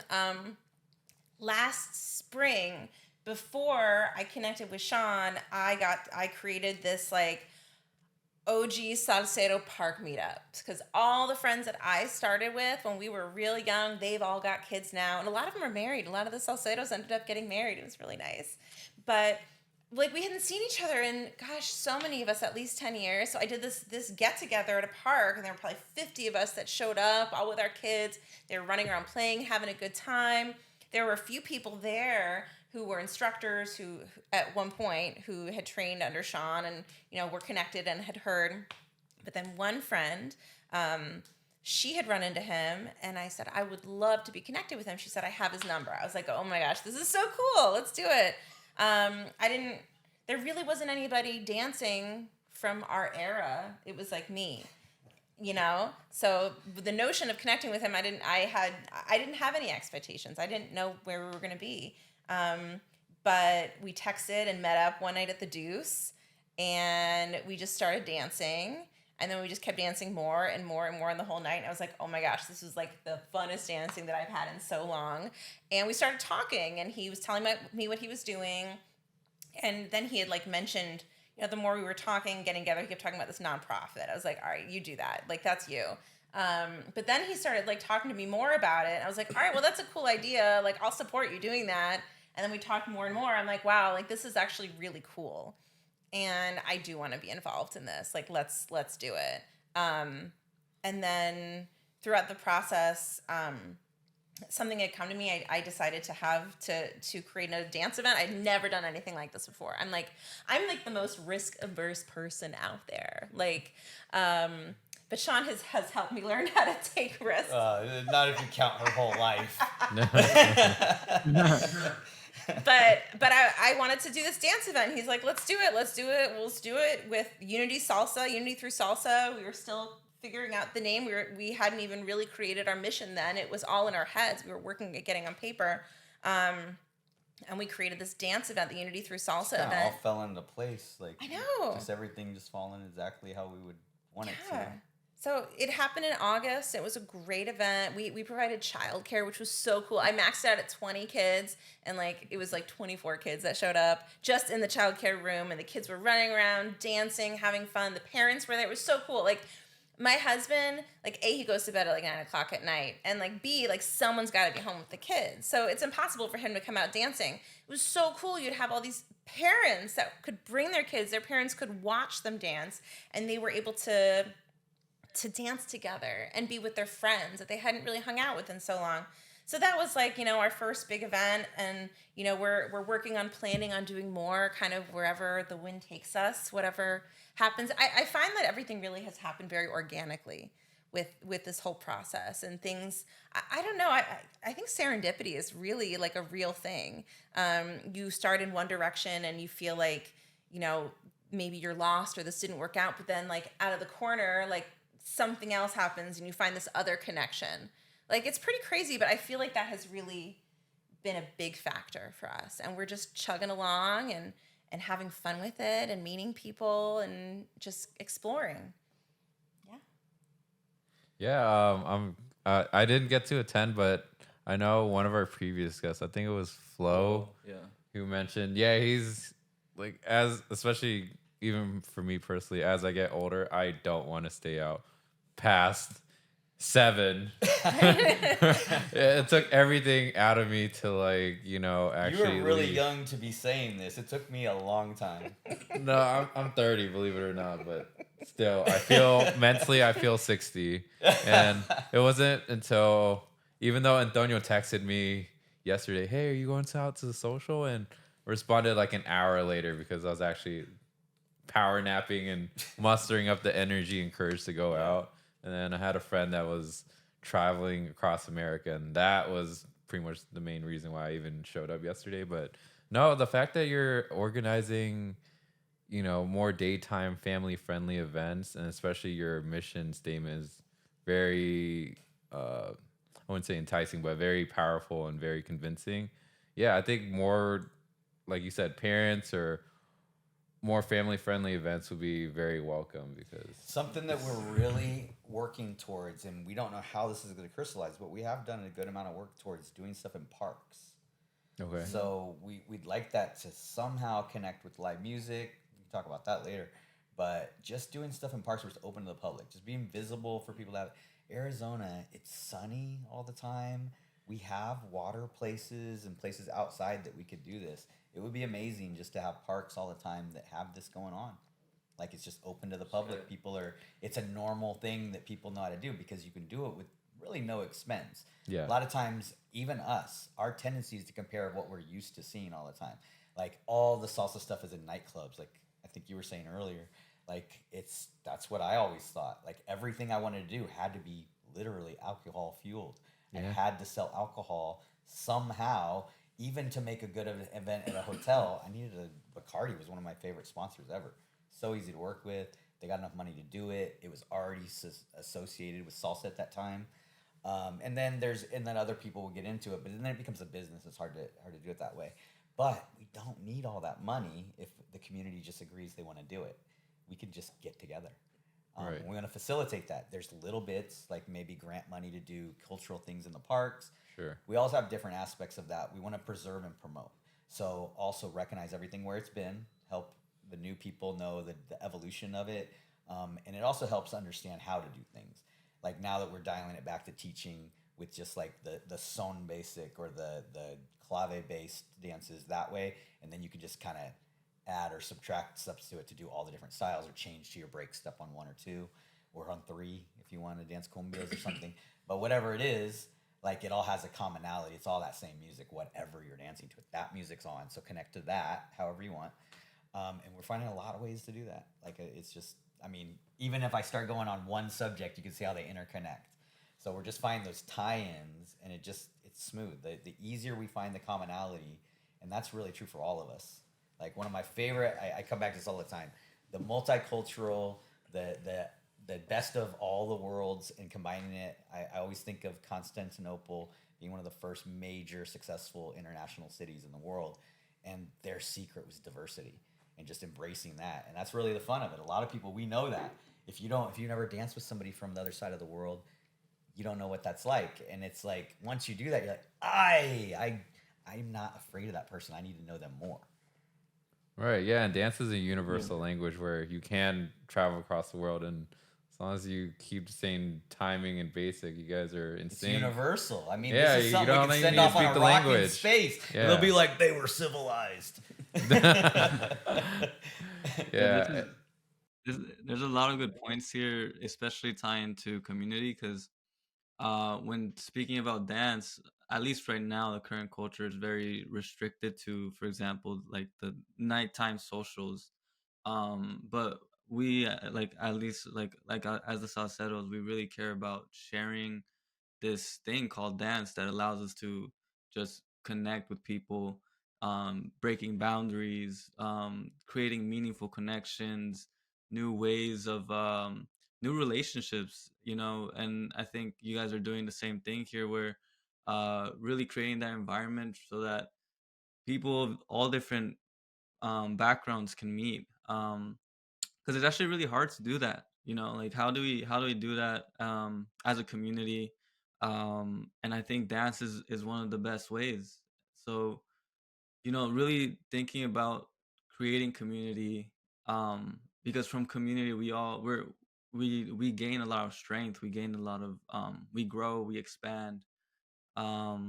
So in terms of your guys, is just like the model that you guys have for your nonprofit, is that are you guys kind of taking trying to create something more? I feel like you guys are targeting more so just like a different crowd, a crowd that seeks to dance but really can't do it in terms of really like right now, the current way it is, and then trying to just develop more connections with people that come to social dance, and then seeing how they can help the community through your nonprofit. Is that kind of like the model that you guys have? Well, first of all, you're going to see us dancing regardless. So we don't have a whole lot of projects that you might see us all the time, but we love to dance. So that's our passion either way. We're able to apply it in other passions that we have to help with other people. And it lightens the mood in one aspect. It's a teaching tool when we talk about the therapy, rhythm therapy stuff. And and it not only just kind of greases the wheels for some of the more difficult things that we do, it also gives people that are working in the industry as providers, or when we're doing that kind of work with people. Shira deals with a lot of with kids. She's really great with all that, but the same level of stuff with children, as I'm dealing with adults with addiction and mental illness stuff. You need a break from that. That is very taxing. I don't even recommend this for a normal person to do the full-on case management stuff for too long, maybe for a few years and then move on to some other management. But it takes a lot out of you. And I've lost dozens of people that have died, and some of them die and they're revived and come back and end up dying again and not coming back. Some of them in their recovery, they make it through all of it, and then something still happens, and that is one of the worst things. I think, what you were asking about the community and like who we're targeting, I don't think we're necessarily, targeting I think I want people from the current dance community to come out and be a part of what we're doing. But I don't think that we're necessarily trying to pull anyone from anywhere. If they want to be a part of this, like, we're just creating another space. We're not trying to take away. We're trying to add to this current community and this culture, and find ways to make it more fun and better. Not that it's not fun, not that it's not great right now, but there's always room for growth and enhancement and new experiences. But, I think when we have our events, like we've done our 2 Unity Through Salsa events, we want to bring the current community together, as well as additional people who may not be a part of it. We've had a lot of newer people who haven't really danced before, who have done minimal dancing, come to our events, and they love it, and they're inspired. Even if they don't come back again, like, they're happy and they're having fun. We've created a great experience. But again, as Shawn was saying, we've got a lot of stuff behind the scenes. We've got the Eris Foundation. So we would love people from... I also go to other stuff with case management. Yes. We're trying to get salsa in Project Connect, the military stand-downs all over the state. We do a lot of stuff that we just end up... I was at Petco, handing out pet food, or actually awareness on what animals can eat safely from table scraps. Gustavo Angeles shows up. So Gustavo was one of the musicians. There was a nightclub, Sky Lounge, for years downtown Phoenix. They had this amazing salsa band. They played every Friday night, Cascabel. Legend of the salsa world, that maybe they were so small for that scene there, but they were one of the most solid bands. So interesting, not traditional. At the time, they were in the mix of a New York charanga type violin. They didn't have a flute very often, but Quetzal would play violin a lot. And then Alvaro played with them for a little while. His dad, Camilo, ended up making jaleo with them. They still are playing now. But you just randomly ran into him through Unity Salsa, volunteer work we were doing. So and I had just been talking about trying to find him. I'm trying to find out what we can do about getting the music scene going again here. There's just a couple bands active. Tucson's always been famously more active with more musicians, with more bands. Right now we know of Jaleo. There's a couple bands that play just small things that are usually private gigs in corporate where they can get paid the right amount. But without having the drive from the audience to know that live music is better, they're not demanding it. So for a promoter, it makes sense to do a DJ. They can play exactly music, you know what it is, it's going to be good. So that's always been kind of the paradox. But people step up. It might take musicians willing to go starving artists for a minute until they can get that drive going. Right. Promoters pushing it, people just asking for it. Maybe sometimes in Seattle there was a nice little jazzy place that had a couple musicians with a DJ. So that got another vibe going. I mean, anything anybody would do, it could be good. Sometimes bands passing through that can play Latin could do a set. It takes a little bit of research on making something like that happen, but other than that, there are big ones coming through. I don't see a lot of dancers coming from, but I bet they have side musicians. So any promoters that want to do big gigs, I used to do this. I would love to see somebody do it. Tony Sukar played the other day with the guy from the La Banda NG, or one of the Cuban timba bands. He's famous online right now for being able to play the Michael Jackson versions of salsa. Yeah. He played with them. There's musicians that might be on board that can play in our little clubs. We have amazing music. Through all of our research and networking for however many months, there's some amazing musicians here in Phoenix, and they're not connected to the salsa scene. We would love to get them connected. I was just in New York last week. I had so much fun. I created my little DIY Shira Salsa Congress in New York and went out dancing every night. And last Tuesday night, I went out and they had this bachata band playing, and they were so good. And it was just there in the club, and like the entrance fee for that night was like twice as much money than it usually was. But oh my gosh, the value you get for it. That live music brings this whole other energy. Like if you guys have ever heard, I mean, Haleo does play sometimes over at the Deuce or Crescent Ballroom, but like it adds so much. And if people can value that, and if we can find ways to provide more opportunities for that, it like, really connects that real life thing. There's no replacing the particles in the air, you know? That sound wave is different if it's created from that musician right then. Like that breath is in the air. We're literally breathing the same air. When you're playing with a band or a group of people, you breathe together. Like you can't help that. Your pulse is gonna get affected, you know? And that's where you can kind of will somebody into a different thing. You can't do that when you're connected, when you're disconnected too much. But some of these guys, we actually went to Craig's house party yesterday. He was a guy that we're playing with some guys at a park for a long time. Where they do Afro-Cuban, like just Afro-Cuban folkloric and all that stuff, but that goes into salsa. And we got back. Hopefully, Eric is gonna come visit. He's interested, but these are really good Afro-Cuban stuff.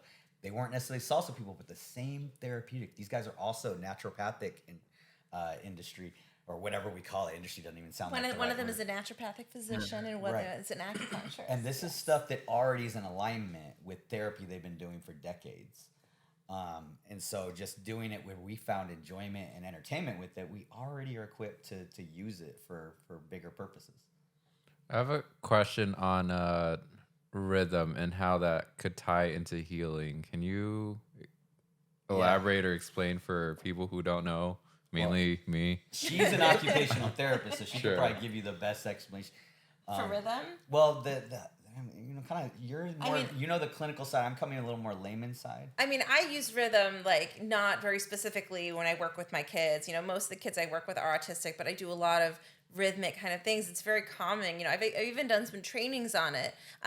There's even a program that's used in pediatric OT. It's the interactive metronome program. So you have a metronome going, or there's programs where there's music that you play that has certain rhythms, and it's supposed to be calming and regulating. Like, we know that it does that to us when we're like jamming out to some music. Like, we are definitely becoming more regulated. And if we're giving other people opportunities to sink into that rhythm, you know, you think about like irregular heart rates, irregular, I lost my train of thought. I'm so sorry. Yours. Rhythm and the... I thought I'd slide out, sorry. No, you're just walking in front of the cameras, but it's okay. Just, you know, rhythm can be very therapeutic. Like, okay. I know that. We all know that. But we've been teaching it. We've also found, like, a lot of the people that we're working with at Aries Foundation, you know, we really need to start at a foundational level. You know, these are people who typically have not been dancers before. Maybe they've taken it many years ago. You know, maybe they've been on the streets for 15 years and, you know, dancing is just going to be harder for them because of that. So, you know, we've got the rhythm, you know, just teaching basic rhythms. So we've been teaching the pulses. So having them feel the downbeat. So with the salsa, you know, 1, 2, 3, 4, 5, 6, 7, 8. Usually when we're dancing on 1 or on 2, it's 1, 2, 3, 5, 6, 7. You know, we're stepping on the same beats, but breaking in a different direction with a different feel to it. But teaching the downbeats. So the 1, 3, 5, 7. 1, 3, 5, 7. Breaking it down to the most basic thing. And then with that, teaching dance, creating a pulse. So we're feeling it in our bodies. You know, it's so easy to get caught up in counting. Like, we need to count. Like, it's important to count. You need to know what you're doing with your hand and your foot with each movement for the 1, 2, 3, 5, 6, 7. But beyond that, if you're able to really, really feel it, if you can really feel the music and feeling all the intricacies and where those rhythms are, like, you don't need to count anymore. The counting doesn't matter because you feel it. It's in your blood, right? Yeah. So trying to teach people in a way where they can feel it as much as possible is going to help them become the best dancer. So beyond that downbeat, we're teaching the clave too. You know, bam, bam, bam, bam, bam, bam, bam, ba, ba, ba. So getting them to feel that and then pulsing with the downbeat with that as well, it creates a way to feel those rhythms in even a deeper way. That's that whole concept of, polyrhythms, being able to understand these more complex rhythms. And then when you're able to understand these polyrhythms, it gives you a greater sense of the music, and you're able to break away from that 1, 2, 3, 5, 6, 7. So like I think about when I'm doing my shines, like I don't care about the 1, 2, 3, 5, 6, 7. Like what's the music telling me? What's the rhythm? What's the pulse of the music doing? What's the feel of the rhythm? Like what instrument is predominant in the music at this point in time? Maybe it's the timbales, maybe it's the conga, maybe it's the cowbell, and I'm going to hit all of that. Maybe you've got the montuno going and the piano's going crazy, and I'm just going to move with the piano. So I guess trying to understand rhythm at a deeper level really can help all of us become much, much stronger dancers. But it really can be used as a foundational tool for helping teach people from the bottom up, and in such a meaningful, therapeutic way. It's fun. It's easy to be able to count, to feel that downbeat. Once you get it, and yeah. So essentially with polyrhythm is kind of the complicated syncopation. People hear that in music a lot, but we're really, that goal in mind is the fundamental jump to be able to do another brain pattern, basically. So being able to take something really basic like meter or a pulse, a basic time, and then adding a specific structure like clave, which a lot of these salsa dances and rhythms are all based around, that really opens up to a lot of different things. But we're still working on those fundamentals and getting people to also open up to the idea that they can do something that they originally think they can't do. Like just doing this, a lot of times people, I can't do that. Some people think it's a genetic thing. It's not. You just have to learn it. Just like I guess it's genetic to walk, but we all seem to have it in general. We can do all this stuff pretty easily. And a lot of people have kind of already closed off, just like you might think music and dance are two different subjects. Just like our feelings, our sensories, we've categorized them into 5 senses. But there's a lot of fine line on, is that a smell or a taste? Is that a feeling, or am I hearing that wave, or am I feeling the vibration? The window doesn't have eardrums, but I see it doing something. That kind of stuff. And we're finding that more universal truth when you open up your mind to stuff that we already categorized before. With rhythm, the biggest one that we're doing, we kind of want to show you this if you want a short lesson where we can actually demonstrate this. I did this just yesterday with a friend of ours, Omar. He had an accident. He's recovering now, but both on both the cognitive part, because a lot of people, I have students sometimes that can't keep a basic beat. That's not it's sometimes the anxiety from saying you're going to do something dance related is really tough for somebody. Sometimes it's just because they've never been on the spot to do something, and that changes their mindset. So sometimes you got to get around little things like that. But some people do not have the coordination. They've never tried it. Just like a physical sport or something, you can get better at it. It's not necessarily that you have a giant difference in IQ. You may have just never exercised that part. Right. And by IQ, I mean there's different IQs for different aspects. So let's say we're talking about the dance and motor skills stuff, and then there's a lot of different aspects to it. So one that I worked on with Omar yesterday was great. He was having trouble just keeping this. It was okay. Do 2. Let's just do the 1 and the 3, and okay. Well, let's do it at 1, 3, 1, 3, and then okay. Now I'm just going to say the names, because just saying a different number would make the timing go off. Right. Now I'm going to say the same thing with 5, 7, 5, 7. So I'm connecting the reality of rhythm with these numbers from notation. So it gives us an easy way to communicate down the line. But the numbers don't matter yet. It's just the rhythm. Bum, bum. Now if you add what's going to be a syncopation is stuff in between. They don't all space out the same, but maybe I just add the upbeat. Maybe you get upbeat. Or I could do it myself right here.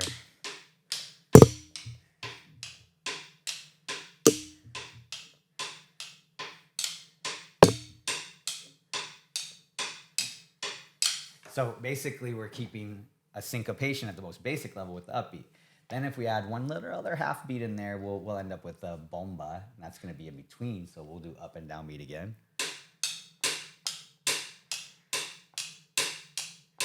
Actually, we'll do the whole clave.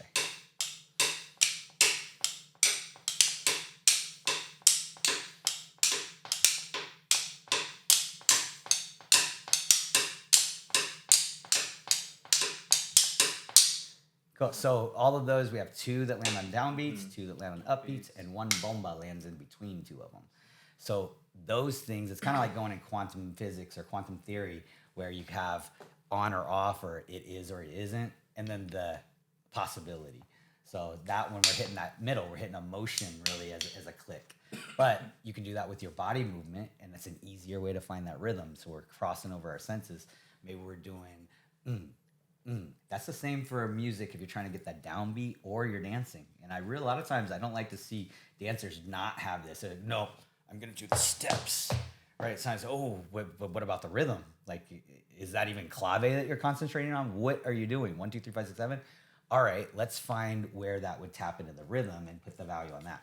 So let's go with this phrase that we've used. So we're going to use polyrhythm in our voice now. So we're going to make the front of our mouth with a ch. Let's try that one. Ch. It'll be a lesson for all of us. We're gonna do it. Oh, we're gonna do it along with Okay. it. So we're gonna come back to get it all together. Sure. You got it? All right, so thank you guys. You guys will keep running this. Yeah. It was nice seeing you guys. We're good on time. We were planning. This take about 5-10 minutes with Omar. Yeah. But we're good with running over if you want to do it, and then you can cut it however you like. Yeah. This is actually something we wanted to share it anyway. This is a good little lesson that I want to use anyway, like ongoing. It's kind of our standard. Dope. No, I think it's cool. Let me make a comment and then we can go back to that. But I think it's really cool that you guys are bringing. You out of here?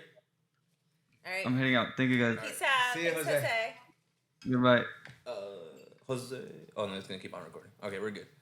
No, I think it's cool that you guys are bringing the musical aspect because I feel like a lot of times dancers take, when you talk about dancing, a lot of times, like, especially when, like, language is first done, dancing and music were the same thing. Like, it was never separated. Like, if there was dancing, there was music, and if there was music, there was always dancing. Like, especially, like, I remember I studied this a while back with a professor of mine in high school where when the word first started, the word for it was the same. Like there were and they meant the same thing. So like there was never like dancing was just done like by itself or like music was just done by itself.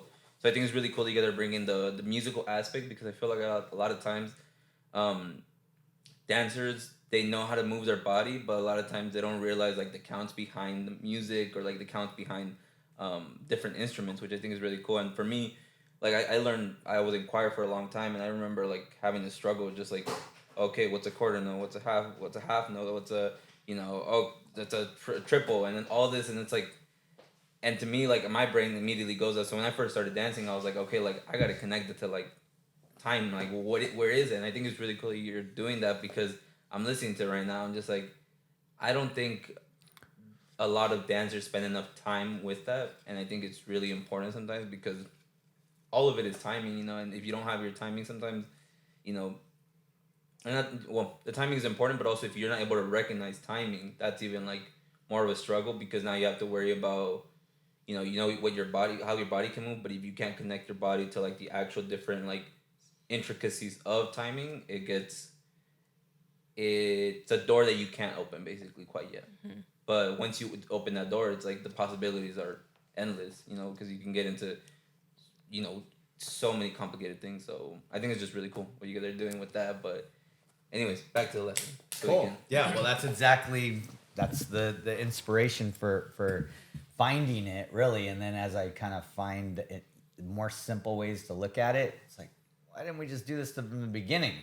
But maybe that's the cycle of things too. Things get really exciting and advanced, and people learn that right away, and they where would this come from? And then they go backward and learn the fundamentals. And then that develops into another, the next phase. So we'll keep seeing that. I mean, by the way, the dances keep evolving. You guys have seen your handful of dances right now. I've seen several stages where even Rockin' Espanol was a third of the night at one point. Yeah. Mana, you had to know the lyrics. Shawn came back in the scene. I was talking about traditional bachata and sensual bachata. He's like, what do you mean? What do you mean? It used to just be bachata, right? It's changed so much. It's come a long way. So the first time I saw bachata in Chicago at Excalibur downtown, a castle in the middle of the city, they used to have a great salsa night in their ballroom. 3 balconies going around it. Amazing that's place. fancy. And that's up on like the 3rd floor of this already giant castle. But there was a couple dancing bachata, and the only move was together, rotate left or right. No even turns. Now there's 2 different camps and everything, and you're supposed to dance to this music. I think 3, but yeah. 3? Yeah. Okay, cool. Is that urban bachata too? Is that Well, I guess is it 4? Moderna, and then you got oh like. my god. Cool. There's I mean, I don't know. I feel like they're still very close, where it's like they're not too crazy as much as like salsa, where it's like you have like son, you got rumba, you got mambo. They're not that separated yet, and I think we'll just wait and see what happens. Even the evolution of the dances is beautiful in itself, that it's splitting off, they come back together. I was introduced to Zouk by Fabiola Lopez back when I moved here. She was my first dance partner. She lived in Tucson. She had a dance school in Brasilia, Brazil, and the real deal. Nobody danced Zouk at that time. I was like, that's beautiful, Fabiola. You're a beautiful dancer, but why? Like, I can't use it anywhere. But we incorporated it into salsa. It's beautiful now that Shira's into Zouk. We're throwing that in. It's exactly how Fabiola would, it was from Lambada, really, these moves where they drag their hair around, and it's really flowy, so smooth. I love it. But, now we're seeing it cycle back in. It's a rhythm. Like, all this stuff is a rhythm. I've heard that when I was starting. Oh, that's a West Coast swing move. Oh, we did that in ballroom way back when. And then I see pictures sometimes of people doing, like when there was the dance craze of the 50s and 60s where people would have records of ballroom mambo, literally. We call it all cheesy. And they'd be doing this stuff in partnership, which evolved into other things that maybe other real Cubans came and enjoyed dancing at their clubs later. But it was these cheesy ballroom stuff for a minute that brought them. Like the cycle of the evolution is amazing, because some of the stuff we say that doesn't belong is fundamental in the evolution of it. So it's really even a rhythm of how it cycles and what we're seeing with it. So I'm sure it all comes back together, breaks off again. Like I even there was a German guy that did a workshop at Coyote Ballroom, the first place that I held the social back in the end of 2002, 2003. Coyote Ballroom is right there by the bowling alley at Rural 60.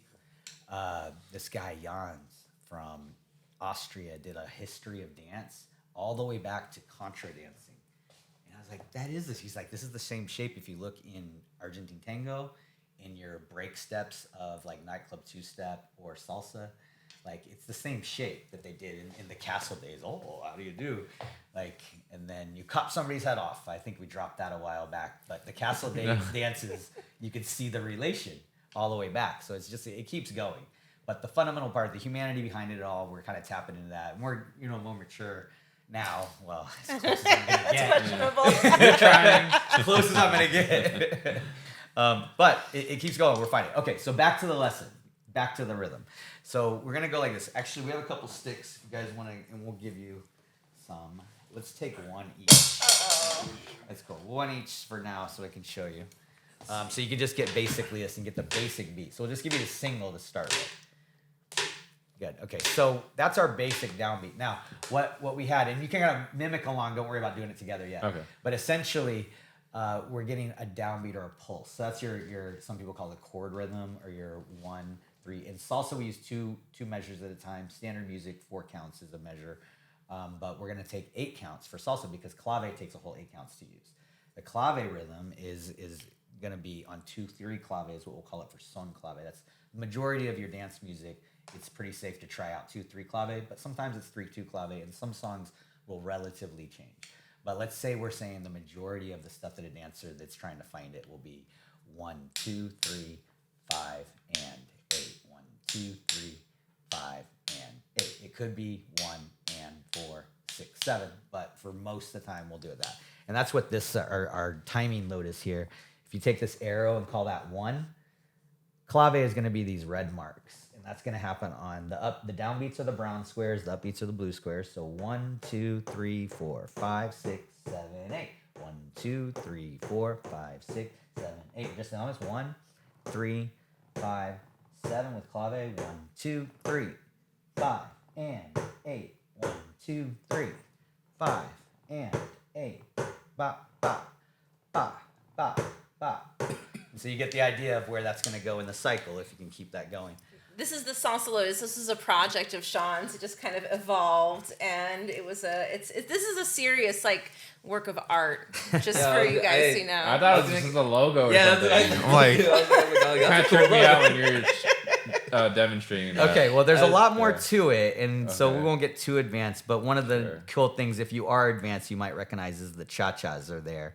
That's a good way to be able to keep track. So anybody that really knows the music, just your cha-chas land, the downbeat is the end of a cha-cha. So that would be, if we're starting on 1 here, that's the end of a cha-cha. So it would be cha-cha-cha. Those 3 notches are cha-cha-cha, cha-cha-cha, cha-cha-cha, cha-cha-cha, cha-cha-cha. Now, if you notice those 4 cha-cha-chas, on 2, 3, that's your fuerte part of clave. That happens on an upbeat and a downbeat. Doom, or cha-cha-cha. The other ones are uniquely the 3rd cha, the 2nd cha, and the 1st cha. So cha-cha-cha, cha-cha-cha, cha-cha-cha. So you can see how it's kind of distributing. You see the symmetry physically. When you put it in the circle, you can see the symmetry of it, everything. But you're exploring, accenting different parts of the same thing. So there's just a cycle of rhythms. What are the green arrows? The green ones are, right, in this case, you're separating the 2 measures, and we don't use them a lot. You don't use that a whole lot for anything significant, because the bomba is going to be that one that does land on a middle cha. That's the only one that lands not on an upbeat or a downbeat. That's going to be that middle one I was talking about. Where'd you learn all this, by the way? This is just an order of thinking of it, but these rhythms have been used for right, long yeah. time. But where'd you learn all like the music theory and all like this? I really tapped into it, something similar on the scale level, the circle of fifths. Doug Talley, my music teacher in middle school, he loved to do experimental jazz. I played trumpet at the time, and it wasn't even the trumpet that he inspired me. It was bottles of water that he was playing on, really, and just the fact that you could do anything like that, and then transform instead of a pitch, a rhythm, and you could do that. This is basically like circle fifths of rhythm instead of tone. But tone is also a fun one, another dimension to go with. Fuck. There's a lot of aspects. There's a lot of aspects. And once you go down any of those rabbit holes, it can go further. Right, yeah. So, but it's That's just cool. orders of thinking of things, kind of like thinking of string theory, another way of theorizing how maybe everything works. But it's fun to find a way that fits, you know. And you know what's super cool with this, with the Unity Salsa? So it is also our logo, but it's a compass too, right? And a lot of what we're trying to do is that human navigation component, so that helping people. So we're teaching people salsa, we're teaching people rhythm and movement, but like we've also got that component hidden in there. The way. This is the way. Okay, so back to this. Yeah. What really helps with adding the clave, or probably other stuff. I hear samba people do this kind of stuff too. But essentially, by adding syncopations, 3 different ways in this case, we're going to help somebody hone in. I really found that when Omar and I were working yesterday. He was having trouble getting a meter evenly. He wasn't connecting, saying it at the same time. So there's a lot of different aspects that all got cured at the same, not cured, but they got some real therapy, and I don't even know exactly what level we call it yet. Right. But going from total disconnect from intention of when it landed and how long the space between, and then how long until the next cycle began, all those were out of whack. So you have to calibrate yourself, just like as a fine-tuned dancer. You see these experts doing that they're not showing off. They're fine-tuning. You think they're doing the same thing over and over. They're thinking, oh, if I feel this way, what if I stretch all the way to my fingernail? Some people are thinking that far. To everybody watching, they're like, oh, we already know you're the best, you know? So you can fine-tune. You'll see that all the time. So even when we're doing these exercises, I'm practicing while I'm working with somebody who's just learning to control their hand again. So we get this going. Now, if I start doing one time at the same time, sometimes on the opposite, sometimes on the way down.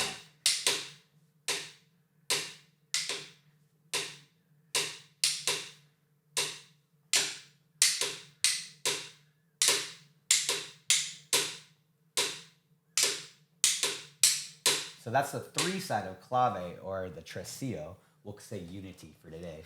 Unity salsa. Unity salsa.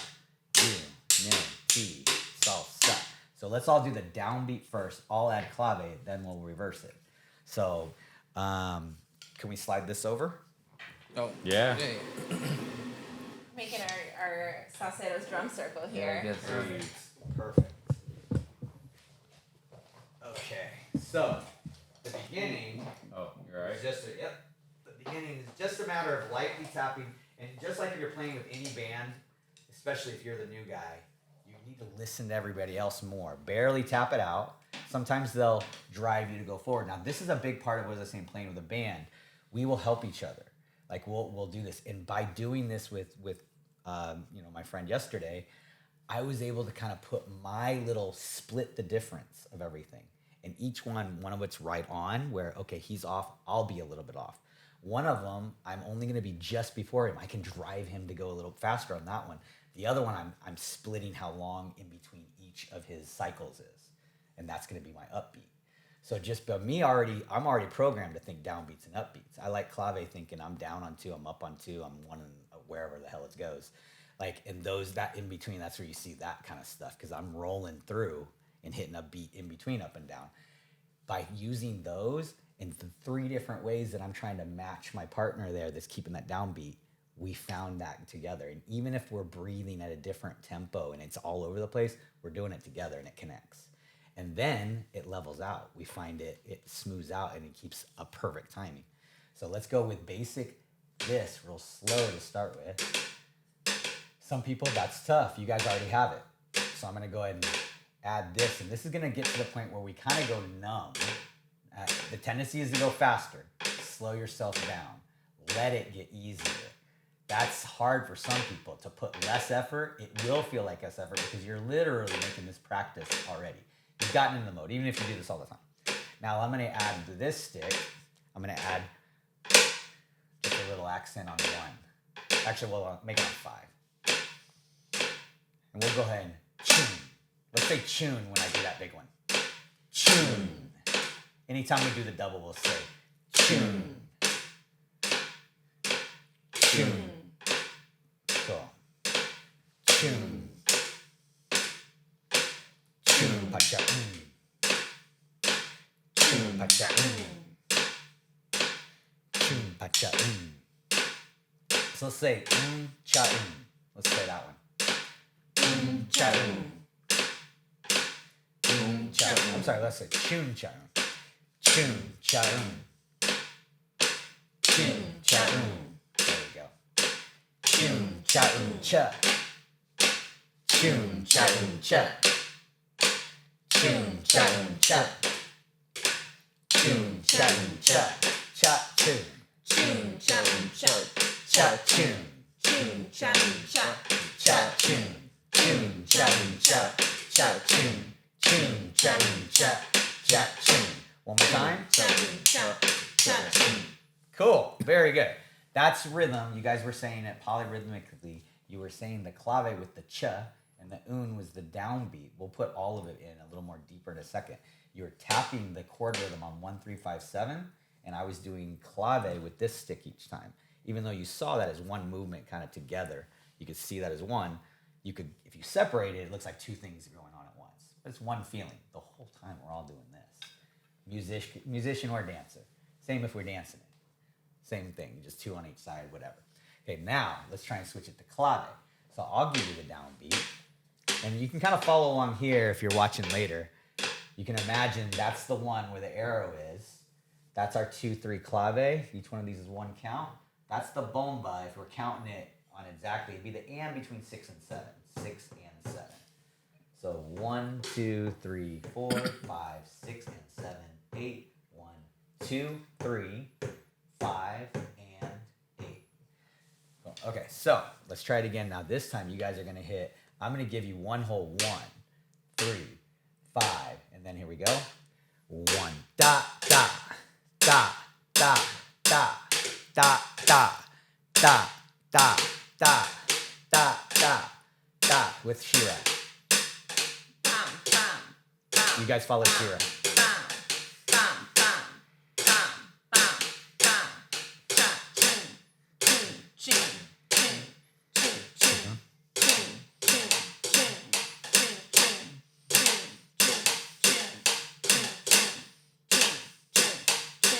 Good. Okay, cool. Now, Let's try back to the phrase again. So we're gonna actually make the noises. Don't worry about exact words, but the idea of we're making a bass sound. Just like if you're playing congas, a Cuban style player will usually have a drop on all of those bass sounds. Where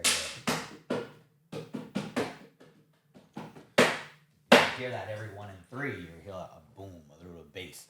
So men usually have a little easier time letting that ride through with the bass sound anyway. So we're gonna go cha chun chun cha chun chun cha chun chun So one two tunes and another chun chun chun chun. We'll just do the basses. Chun chun with a little piece of clave left on those down beats. Two of them have clave beats. Chun. Good. Okay, so now go ahead. The 1 3 5 7. 1 is 4 and 1 and 5. 1 and 7. 1 3 5 7. 1 and 7. The first downbeat and the last downbeat are just uns. There's no clave on those. Clave does land also on the downbeat on 3 and 5. So it's chun chun Now the other ch, we can separate it. Okay, so ch chun cha cha. Right? And then that 1 is not quite in the middle of the beats. So the other ones are right on up beats. So the whole phrase, we'll do it from 1 on just so we can say it right here. It'd be cha chun cha cha cha chun cha cha. This part we'll say pa cha cha right later, but for now we're going cha. Okay, so get my stick. Here, you want me to hold it? No, that's good, right? Sure. Okay, yeah, cool. There we go. I can be thin away. Oh, very nice. Yeah. So we'll say it together. We're gonna go cha chun pa cha cha cha chun pa cha cha chun cha chun pa cha. Keep going. Chun pa cha. Let's do it with actually just. We usually use pacha unja when we do the dance steps, but we're not going to do dance steps today. So we'll just skip it so we can concentrate on just the cha un. So we'll go cha chun cha cha. So we're having basically the two sounds. Sometimes it's just cha, sometimes it's just sometimes it's both chun, right? Some of them land opposite, sometimes around. So the whole phrase, it actually, this is the only place we're not start making a noise, but it goes all together. But we're gonna start here on 1. Cha chun cha cha. Ready? 5 6 7 8. Cha chun cha cha chun cha cha chun cha cha chun cha chun cha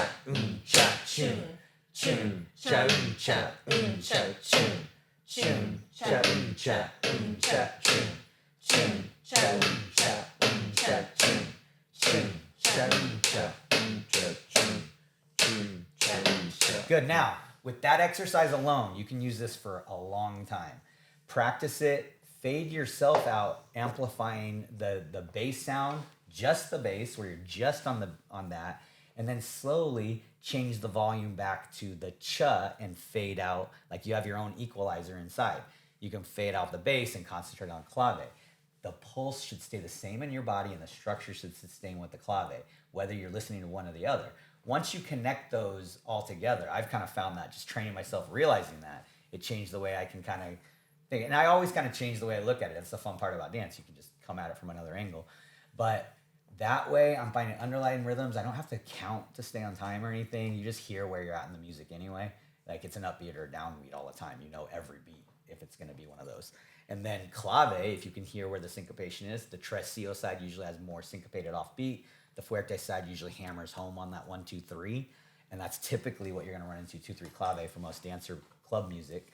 But finding that and then being able to basically statically tap into the music at any time, like, it is really nice. And then once you're tapped in, you go dynamic with them. You're part of the fold.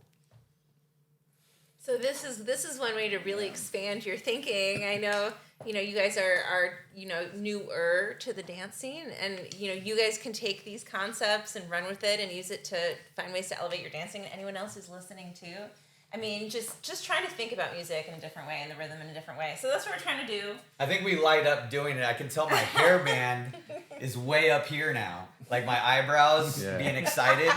Like, calm down. Geez, sorry. That's really cool. That's really exciting too. I mean, it's just like, it definitely pushes you to like, think a little bit of like what could be versus like, oh, like it's just this, salsa is just 1, 2, 3, 5, 6, 7 versus like, oh, like you can expand on it and, you don't have to limit yourself to just 1, 2, 3, 5, 6. That's what it's about. Everything you learn like that, nobody's learning wrong when they do all that stuff. My ballroom experience was fundamental in my understanding. But I grew past, like, okay, now let's take it back to the music side. Now let's find, oh, wait a second. They should always never have separated. And then, okay, I realized that, but I wouldn't have gotten that focus training on any ballroom stuff. I wouldn't have gotten their version that I can compare and contrast. It helps me teach people coming from different angles, as well as just remembering there's so many perspectives in the world. And it's fun to explore those too. Yeah, it definitely helps. I guess some students, they might resonate with a different angle or approach of teaching, and just gives you more room to work with, I guess. And going back to your friend, what at the end of that session or whatever, what really stood out to you? Just, with all the taps and just having him hone in and you responding to his intricacies. What, like, I guess what I'm trying to ask is, I guess not, this sounds weird, but what was the benefit of you doing that? Or what you, am I making sense? You know what? I don't even know I have the exact words. I know what you're getting at. Thank you. No, seriously, it's one of the most meaningful things in my life. Yeah. Like, to share something I love that I would want to do anyway, and to have somebody else really benefit and enjoy it, and to feel like it might be something that him and I are developing together that other people can benefit from. And it's something that I've definitely taken for granted, my whole gift of being able to dance and do all that, and falling off the rails from my experience. Like, being able to come back, and it's been so therapeutic for myself to offer what I've learned to other people. And it's fun. I'm doing it in therapy where it's sometimes really boring to stay online with IRS for hours to get hung up on, which sometimes you got to do with people. It's the only way to get something done to go past sometimes really boring stuff. I'm doing anything dance related while making this big of a difference. It's freaking amazing. I do it for free. I just need to get my bills paid, and this is fulfilling. You don't need to have a dollar amount to be happy if you're doing what you love to do. I think fulfillment. So much of what we've been talking about today is related to connection. We haven't really used that term so much, but we're connecting with the music, we're connecting with the rhythm, we're connecting with other people, we're connecting with ourselves. And that's so much of what dance is about, like building these connections. A lot of what I do in therapy, one of my big things right now is co-regulation, being able to use our own selves to help regulate another person. So through dance and rhythm, being able to use ourselves, being able to use our bodies, our interpretation of the music to connect with a person and become on that same level of just enjoying being in that moment, being in that state of flow is just such a beautiful thing. And we love it. We want more of it, Yeah.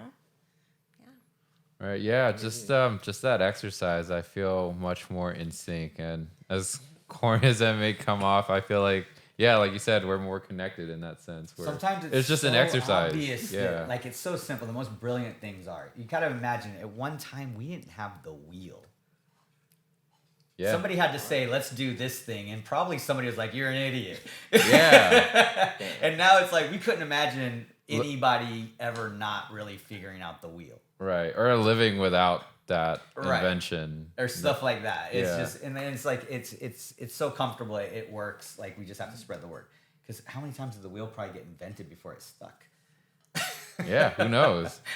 Yeah. And I think that there's a case for sometimes reinventing the wheel. Not so much the way I perceive it, it's not reinventing the wheel, or maybe just seeing it. It's there. Way. We just have to use it. Yeah, it's not how like you really invented physics. Yeah, right. So, yeah, that's amazing that you could just do that with your friend and seeing that change and whatever that connection, whatever that might lead to in terms of if you were looking for an actual result or not, just that moment itself is probably fulfilling, I would spend time right? with him anyway. He's an old, he used to come to a lot of the stuff as a club goer. He went dancing all the time. I visited him on Thanksgiving the first time after hearing that he had been bedridden for 4 years. And he's still bedridden now, but he's eating, at least on his own now, just recently. But when I danced a little bit that day, just showing him what I was working on, he lit up. And that's the moment I knew, oh, we're doing this. Right. We're doing this. He'll listen to all of my crap. Like, it's on. Yeah. He's going to listen to all of this. I can go on a tangent on any of this stuff. Yeah, for sure. So yeah, it's on. Yeah. So we have not really even had that much time yet, but we're both really excited. We can see progress already. Yeah, there's one real session. It's even hard for me to articulate how I feel or how I think about all this, but just at face value, that's a beautiful thing that you've done, or you're both doing. We're so proud. It's like we can just be proud of it, but it's not even that. Just doing it rewards itself. Right, yeah. And I think tying back to just being present and enjoying doing the thing that, that you enjoy instead of looking for a dollar amount or a certain result. And I think it's easy to get caught up in, okay, like I'm set out to learn how to dance and I want to get to this point. And then eventually the goalposts will move anyways. And then it's easy getting lost in chasing results or chasing whatever goals you have. And it's good to have them, but it's also good to enjoy the process and the journey, because that's like the majority of your time spent anyways. Totally. Yeah. It has to be fun. Yeah. Like, I'm a busy woman. I'm working full time. I'm raising kids. I got a lot going on in my life, but I'm finding so much joy in this. Like, if this was a job for me, like, no way. Like, I would just be neglecting it like I neglect my other things in life. Yeah. But I love it. We see the joy that it can bring people, the joy it brings us, the building, the community, building connections, all the things that we've been talking about. It's just been a really transformative experience personally. Yeah. Do you guys sometimes find it difficult to kind of like balance both I guess let me ask this before this. Where does the having the day events fall within your guys' I guess organization? Like, what do you guys see? So I don't know if that makes sense. Yeah. So we've got the two parts to our mission: the preserving and promoting salsa, and then there's the helping others, providing help and hope. So this is part of that preserving and promoting salsa. At our last event, we made these for every class participant. So we had free timbale sticks for all class participants. Emphasis on pants. We made a whole thing of it. The whole class, we had a bunch of people in there. We had all of the beginners, class participants, on the downbeat with their timbale sticks, and we had all the advanced dancers using the timbale sticks for their clave rhythms. So we were all doing it at the same time, pulsing, and then beyond the pulsing, we were doing basics. We were doing the basic while we're doing the clave, while we're doing the downbeat. So that's a whole other element to it. So really just wrapping all of it, incorporating it together. Those events are great for building up the community, letting people know what we're doing, creating a call for action. Like, there have been multiple times where we've met people. We met some amazing people on that day who were really interested when we said we're looking for volunteers, we're looking for people to be involved that are passionate about this. Important people who are going to help us come running over and say, hey, like, I want to be involved. I'm working with this organization, and it sets us down a path for new things we can do. It's growing very organically. We have our goals in mind, but how we're going to get there, it all just kind of depends on where the wind takes us. Right. How it develops. Yeah, we're going to be doing at least quarterly events as part of the nonprofit organization. So just to stay, grounded, where we'll come back together, and eventually that'll also be like our nonprofit meetings for people that become more involved with positions and everything. Right now, we're always accepting volunteers, so people want to show up for stuff. We have little things here and there. We can always take donations of things that help, and things that you can see we're doing, like tables. We have instruments. Anybody that has instruments or just wants to volunteer their time and little things that have to be done. But right now, basically, we're just out there being present. We have a few projects waiting to hear on government agencies and everything on how that goes, as well as we're new to the whole side of doing nonprofit organization work.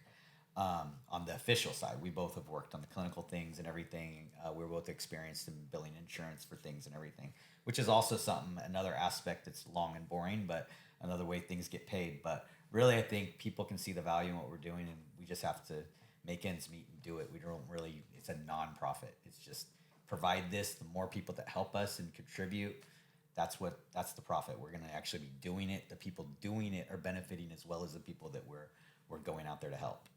Yeah, and definitely just thank you for coming on, because in hopes of having, you know, your mission spread to the internet and the whole universe. Hopefully down the road, maybe things can kind of run on their own where you can kind of scale out further, because like you said, how you just talk one-on-one with people in need, eventually you tap out of your own resources, whether it's time or money or just energy. Eventually you do want, I guess, the goal. Self-sustaining. We want the idea to take care of itself. Yeah. To keep going. We want to just facilitate. We're trying to basically jumpstart something like this. And if there's interest, if it's going to take people that hear about this stuff and they want to be a part of that. They like that aspect of it. It took me a lot more years than just your first year to really get into us. You guys are already supporting by having us on, and just give kind words is enough. That helps us that fuels us. Sure. And then when you're ready or you have an opportunity, you say, oh, you know what? I have a printing company now. I could do their printing for them. Or, you know what? I have a facility and we don't use it on weekends. Could you do a free class for people that are sober now? Yeah, we'll do it. Like, we'll figure out how to fund our end if somebody wants to provide a place. So there's a lot of different aspects that we're talking about. But essentially is spreading what we love to do on both sides. The basically preserve and promote the salsa world, the community, and we want to fill in. We want to be that part of the community maybe that we have always thought we want to be a part of, that a lot of us want to be. A lot of people want to volunteer. They want to do that kind of thing. I think they would like part of their salsa community to do it for them with their support. We're doing it. Yeah, we're representing for them. Yeah, I really hope that you guys also like this idea of like doing day events for the salsa community, or the dancing community. Like, it kind of grows, because I feel like right now, like, I think you guys are the only ones that have done a daytime. It's tricky, event. But we're gonna keep at it. Yeah. I think there's a need had a for it. great idea with the kids care. I love it. Instantly sounded like man, that is something that people really we're just gonna keep playing with it, you know. I mean, we'll see what works, what doesn't work. Like, this hasn't really been done before. Plus, kids want to get into it. There's kids that are interested, and they're finicky. I have no idea those little animals are up to, but there's some interest there. My 8-year-old son, who came to our class, I was shocked he wanted to come to this class that we had at our last event. The other day, he was singing free timbale sticks for all class participants. It's like a month ago. My 8-year-old can clap out the clave. How cool, right? Yeah. So it's so fun, because I am just a freaking freak show around there. I'm sober, drunk Uncle Shawn. And these guys are Oscar's a little dancer. Yeah, my kids are into it. My 8-year-old son loves dancing. He's not into salsa yet, but he's been going to the jukebox a little bit for some hip hop. It's pretty cool. But they're into it, and the more that the kids can see us dancing, the more. And plus the family part, like Ryan used to come to classes too. I mean, they have a family now. It's amazing that they're able to make room for everything. It's hard for like parents to just come like to like the night events, like you were saying. It's like you're not bringing your kids like to a bar where it's like. But it's so cool that, I mean, even when we did it at CDC, they offer beer and wine, but it's a good family atmosphere. Right. It's not the same. You don't take your kids to actual bars. And I think it takes it back to like, you know, how it was like, you know, bachata and salsa were originally, you know, like it was a family thing. It's like you were going to dance and it's like, oh, you got the kids running around. Like, especially like in a lot of Hispanic households, like that's how it is, you know, like, I don't know. If you guys are Hispanic. Yo tengo una alma latina. Alright, that's good enough. but that's what I mean. It's like a lot of it. It's like yo, you got like, you know, you're going to quinceañera and it's like there's freaking little kids running through the freaking dance floor like half of the time, and you're still dancing in between. It's just casual. It's not. There is also not the inhibitions because it's that casual. So it's, you know, culturally some people open up to it differently. Yeah. You know, so learning that too, and then people realize, oh wow.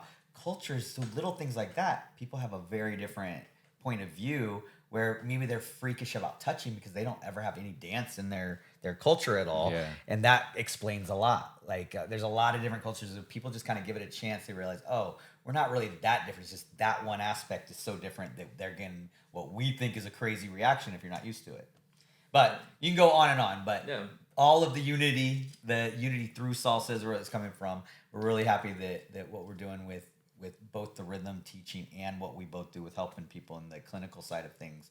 Mine's in between also. I'm just like with all of my ballroom versus street, on one versus on two, bachata versus next bachata, whatever it is.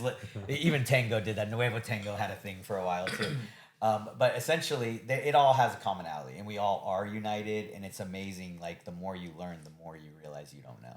And one more thing I do want to say, too, is, like, through this whole process, I said earlier, like, I've always been very risk-averse, like the idea of going out on a limb and doing things like this, like, no way up until now. And I really, really see firsthand, like, how much our promoters and our teachers and our DJs are putting into the scene. Like, it is a lot of work. Yeah. And I've always had. Yeah, I agree. I've had a lot of respect for all of our community leaders, but, like, I have a new level of respect. So if you've never been in that position, you know, in that field, like, right, I have so much respect for you. I mean, really, let's talk about that for a second. Can we shout out what you guys see? Because I've already seen coming back into the scene. I mean, Brandon was already starting to do some big things when Brandon Odom and Sky, when I was disappearing. But David, I've known David before he got to Phoenix. I remember backstage at some congresses, he was dancing with Sion back then. He's holding it down at ASU. Brenda still does Dave and Buster's. Lawrence is killing it with the studio. Ed is doing the bachata. A lot of people are coming up through that. I reconnected with Brigitte. She's doing stuff at a ballroom place in Tempe down here. She's always been like one of the kindest people I've ever met. There's so many people. We could go on and on. Like, we have some amazing leaders in this community, and you look at, you know, they've pushed to keep it going. Like, it's not easy. They're bringing big names. I don't know if everybody knows how big of a jump they're getting. They're bringing big world, like, universe level names. Like, the biggest names out there are coming through. I'm very impressed with the leadership that we have here. You know, I'm happy to be a part of, like, supporting this community too. But yeah, I just want to give that shout out. Yeah, no, that's great. I was gonna say, just even before starting, I would have these talks with Jose and eventually Antonio where, yeah, it's just for the love of dance that I even just firsthand joining the scene, I did have appreciation and respect for the community leaders, like you said, because most people have day jobs or they're doing this purely they're in their free time, their energy, because it takes a passion. Yeah, it takes definitely a passion and sometimes an obsession in a good way. And because like there is technically, I mean, to put a dollar amount just to give people a perspective, there isn't, you could do anything else to get a buck. I guess what I'm trying to say is people are doing this willingly because they have so much love and respect for the art form that I really don't see in other niches. So just even my first month, like getting to know people and saying hi, I realized, wow, like you guys are just doing this because you want to, you know, like you could easily just like, you know, spend your time at like pursuing your career or whatever your financial goals are, but people feel so strongly that the community is there because everyone's participating. When you realize that it's also grounding that we're all humans. Yes. You can have everything on earth and dance is the same. Yeah. Music is the same. The clave is the same. It's exactly the same. We had a DJ Rube on for a podcast, which I think it's out already, right?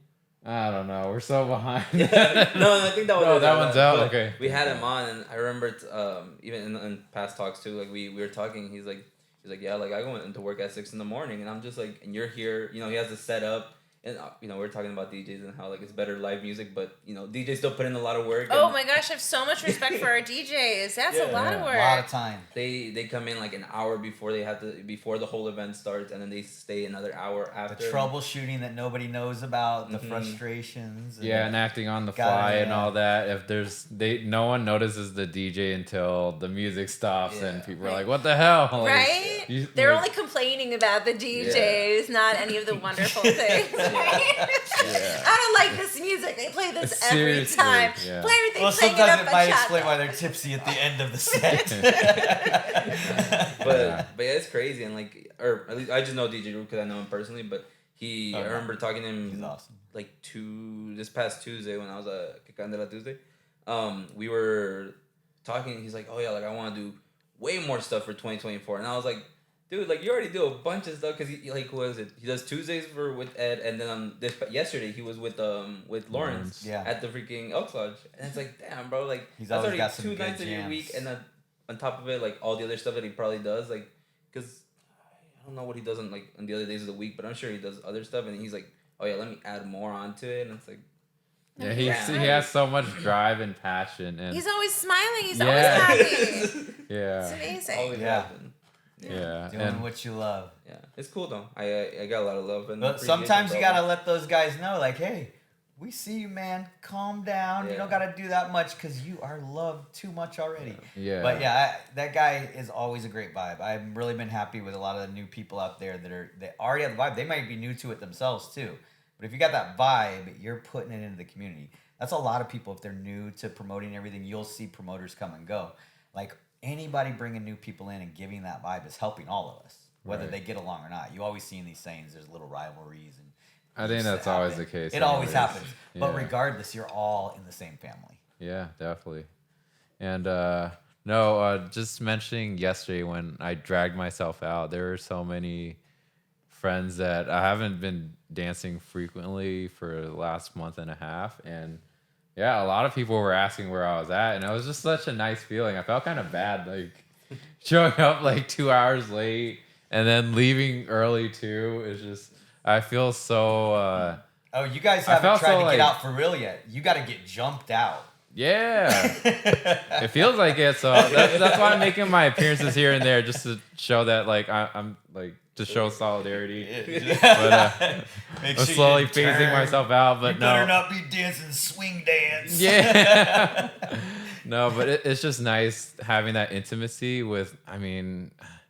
I feel like having close connections is based on the vibes of, like you said, you could meet a stranger and then be really, really close with them, even though you've just met them. And I find that very easy in our community, where I don't need to know all the details about someone, or I don't have to go way back. But as soon as I see them, or they see me dance, or I've seen them, we could just have that moment or that relationship. And I think that's beautiful.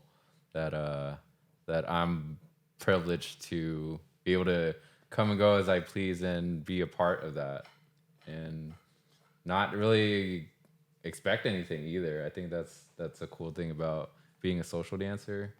It is like a family, and even though people may come and go, like you said, Shira, come back years later and there's 2 or 3 people who are still hanging on, and they're asking about you, and that's such a nice feeling, right? Yeah. I actually, in behavioral health, I found another Shira who mentored me. So I had Shira's name in my head because I had explained several times before I ran into Shira again. This lady, Shira Zayas, that helps, she works in behavioral health, and she really helps a lot of people with homeless court downtown. She mentored me to help with homeless court. And her name's Shira, and she kind of, I think, didn't even really necessarily believe that I knew another Shira. Right. It's it's because I'm He-Man. But I got all these Shiras, but no. Right. But Shira actually was already on my mind when I got back out there, and I would remember her because I described several times one of my students, Shira, one of my favorites. Oh, thank you. She also was one of my first ones to be on me about saying things correctly for behavioral health. Yes. And she still helps. I do. There's so many lingos you have to stay up with. Right. Homelessness, by the way, is okay to say. Being handicapped is okay to say. Some people feel uncomfortable saying those things. But they're okay. I see. I was going to ask something. Do you... No, I think, I'm I don't know. I'm just there's like a lot of topics that we kind of went over, and I think they're. I mean, you they're can all you valid. can spend a lot of time editing this out in the too. future. In a year from now, we'll have whole different subjects. Maybe we can interview you. I would love to start archiving stuff for ourselves on the education part. Yeah, definitely. And just also having like a page of links. You guys could help contribute to that if you would. You're quickly going to become experts because even with what you're doing these interviews and everything like that. You're learning while you're doing it, but you're going to learn more than what you're putting on screen or in the podcast. Definitely. Yeah. So you're going to be, you're part of the fabric.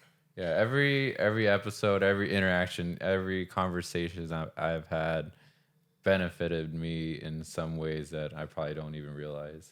For me, it's purely educational because we're so new that every experience is like I guess that's what our viewers have said when we've run into, I guess, viewers from other congresses. Though, like one guy, I think in Denver, he was just like, remember the guy who has no social media, and we tried following him. He was kind of like reclusive, but he said some random dude, Antonio was getting shoes at Denver. What was the name of it? Concert? No, what was the name of the Congress in Denver? Denver Salsa Congress. Salsa Bachata Congress. Yeah, the SBC. Yeah.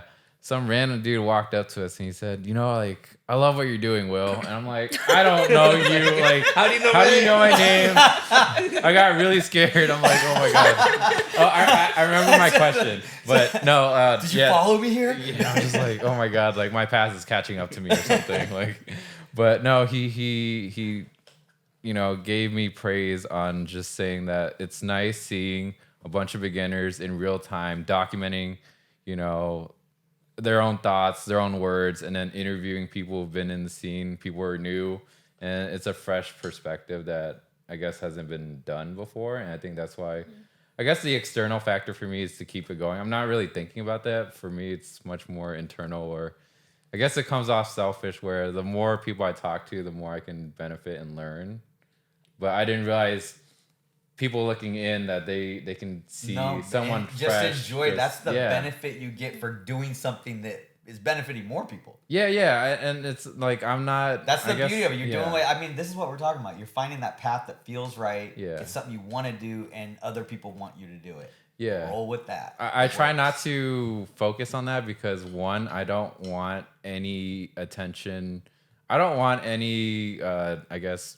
Fame or fortune in the sense. I do it for fun personally, and then accept the recognition as everybody's vote to keep doing it. Yeah, definitely. And I guess for me, it's just the things I say or think about is real time again, and then putting it out there into the internet or whatever, or social media. It's just almost like a video diary. That's how I see it. Cool. And then whoever can view it, whatever they take from it, whatever lessons or whatever benefit they can get of it, like more power to them. I'm not so much thinking of the result. Podcasts, and I actually have thought several times I would love for a salsa podcast. I listen to a few, but like one that's local, that's tied in a little bit more, where you're taking the range from local stuff to international stuff is great. That's a great balance. I'm a fan. I am going to be following and listening. Oh, thank you. Yeah, you got a couple out, so you got a lot of content to watch. You guys, you gotta add that one follow. Like I'm new to the social media, so for sure. Yeah, like any follow, any comment, anything is like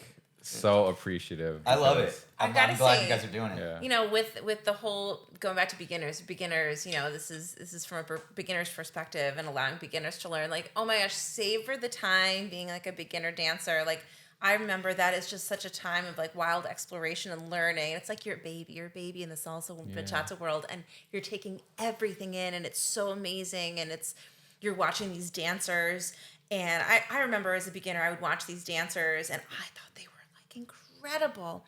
And then I'd go to see a performer, and I'm like, oh my gosh, the people I thought were incredible were also beginners. It's really like, it's incredible. This beginner phase where you can take it all in and be appreciative. It is so cool. It's easy to become quite jaded when you've been around for a while, and you have to kind of create your own magic or find it in more obscure ways. So I think it's great being a beginner. Yeah. I miss being a beginner. One of the things I really loved about getting back into Zouk again, or not Zouk again, just starting Zouk. I started doing Zouk maybe a year and a half ago.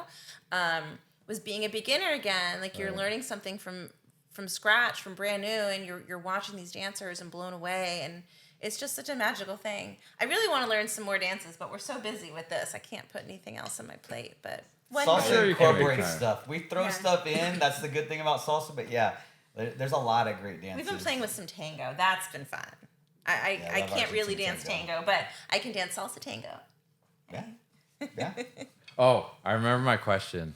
Wait, no, I just forgot. No. Damn it.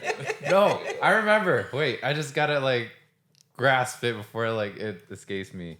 So going back to the community leader thing, where you're new to that position of like taking risks. Since you started, what was your biggest, I guess, if you can point out, biggest growth in terms of, you said you're very risk averse.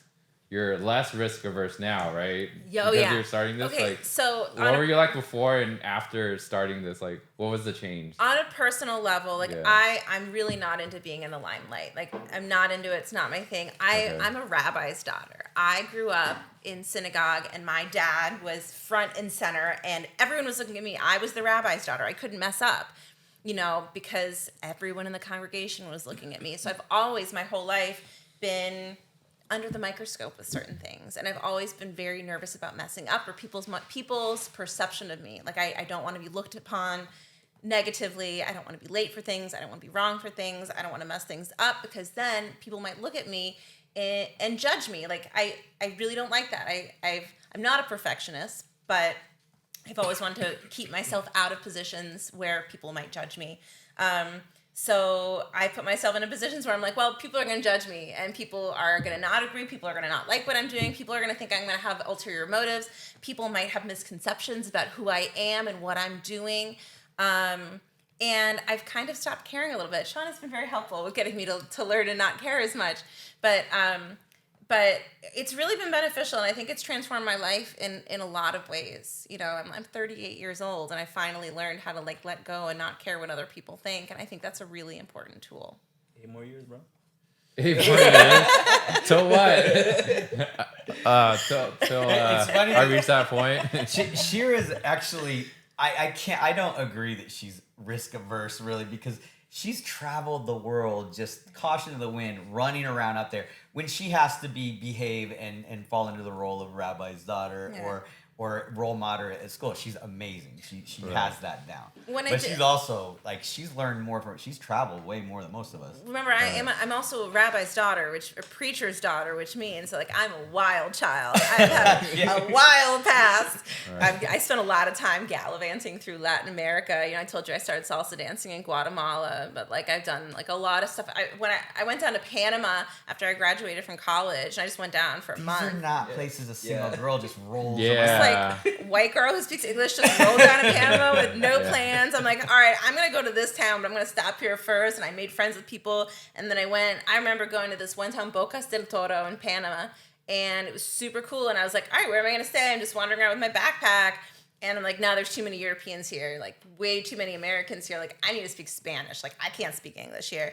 And I roll up to this one place. There's like no walls. Everyone's sleeping in hammocks. No one speaks English. I'm like, perfect. I joined a band. I joined this Panamanian band. We traveled up to Costa Rica together. It was great. This has already come into play. In behavioral health, I'm the dude on the street. Like if I need to do the approach on people, so I know, because it's not same appearance as what to most people. But we have a group of volunteers that come from, it's underage kids that are not adults yet, but they've come from Central America. Some of them are not even Spanish speakers. She's instantly able to recognize that. The people that they're volunteering and helping, most of them don't realize they don't speak Spanish. They're speaking indigenous languages.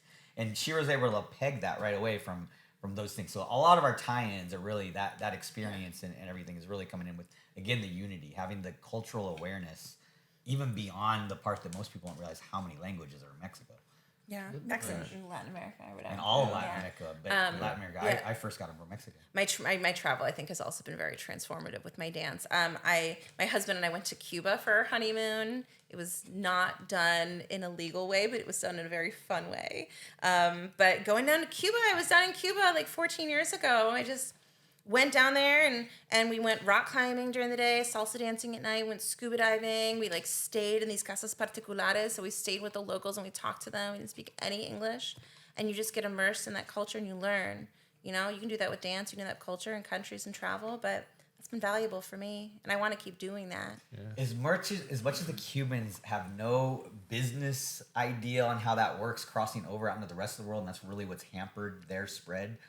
Since the embargo, since all of the politics, but the continued development and the preservation of the culture that was underlying to start with before commercialization is still there, and you still have that underlying, regardless of all the other evolutions of it. So we're really finding that. A lot of the stuff that we're finding, I'm sure, has been used many times in the past. But however we need to do it, let's just we want to get the word out about how to use it, because it both taps into what we want to do, both for fun, relaxation, excitement, romantic relationships, family relationships, you know, just a way to have a reason to get together. So it's really kind of uniting a lot of stuff, and that's our lifestyles. We're salsa dancers, we're salsa musicians, we're rhythm people, but we're also people that want to help each other.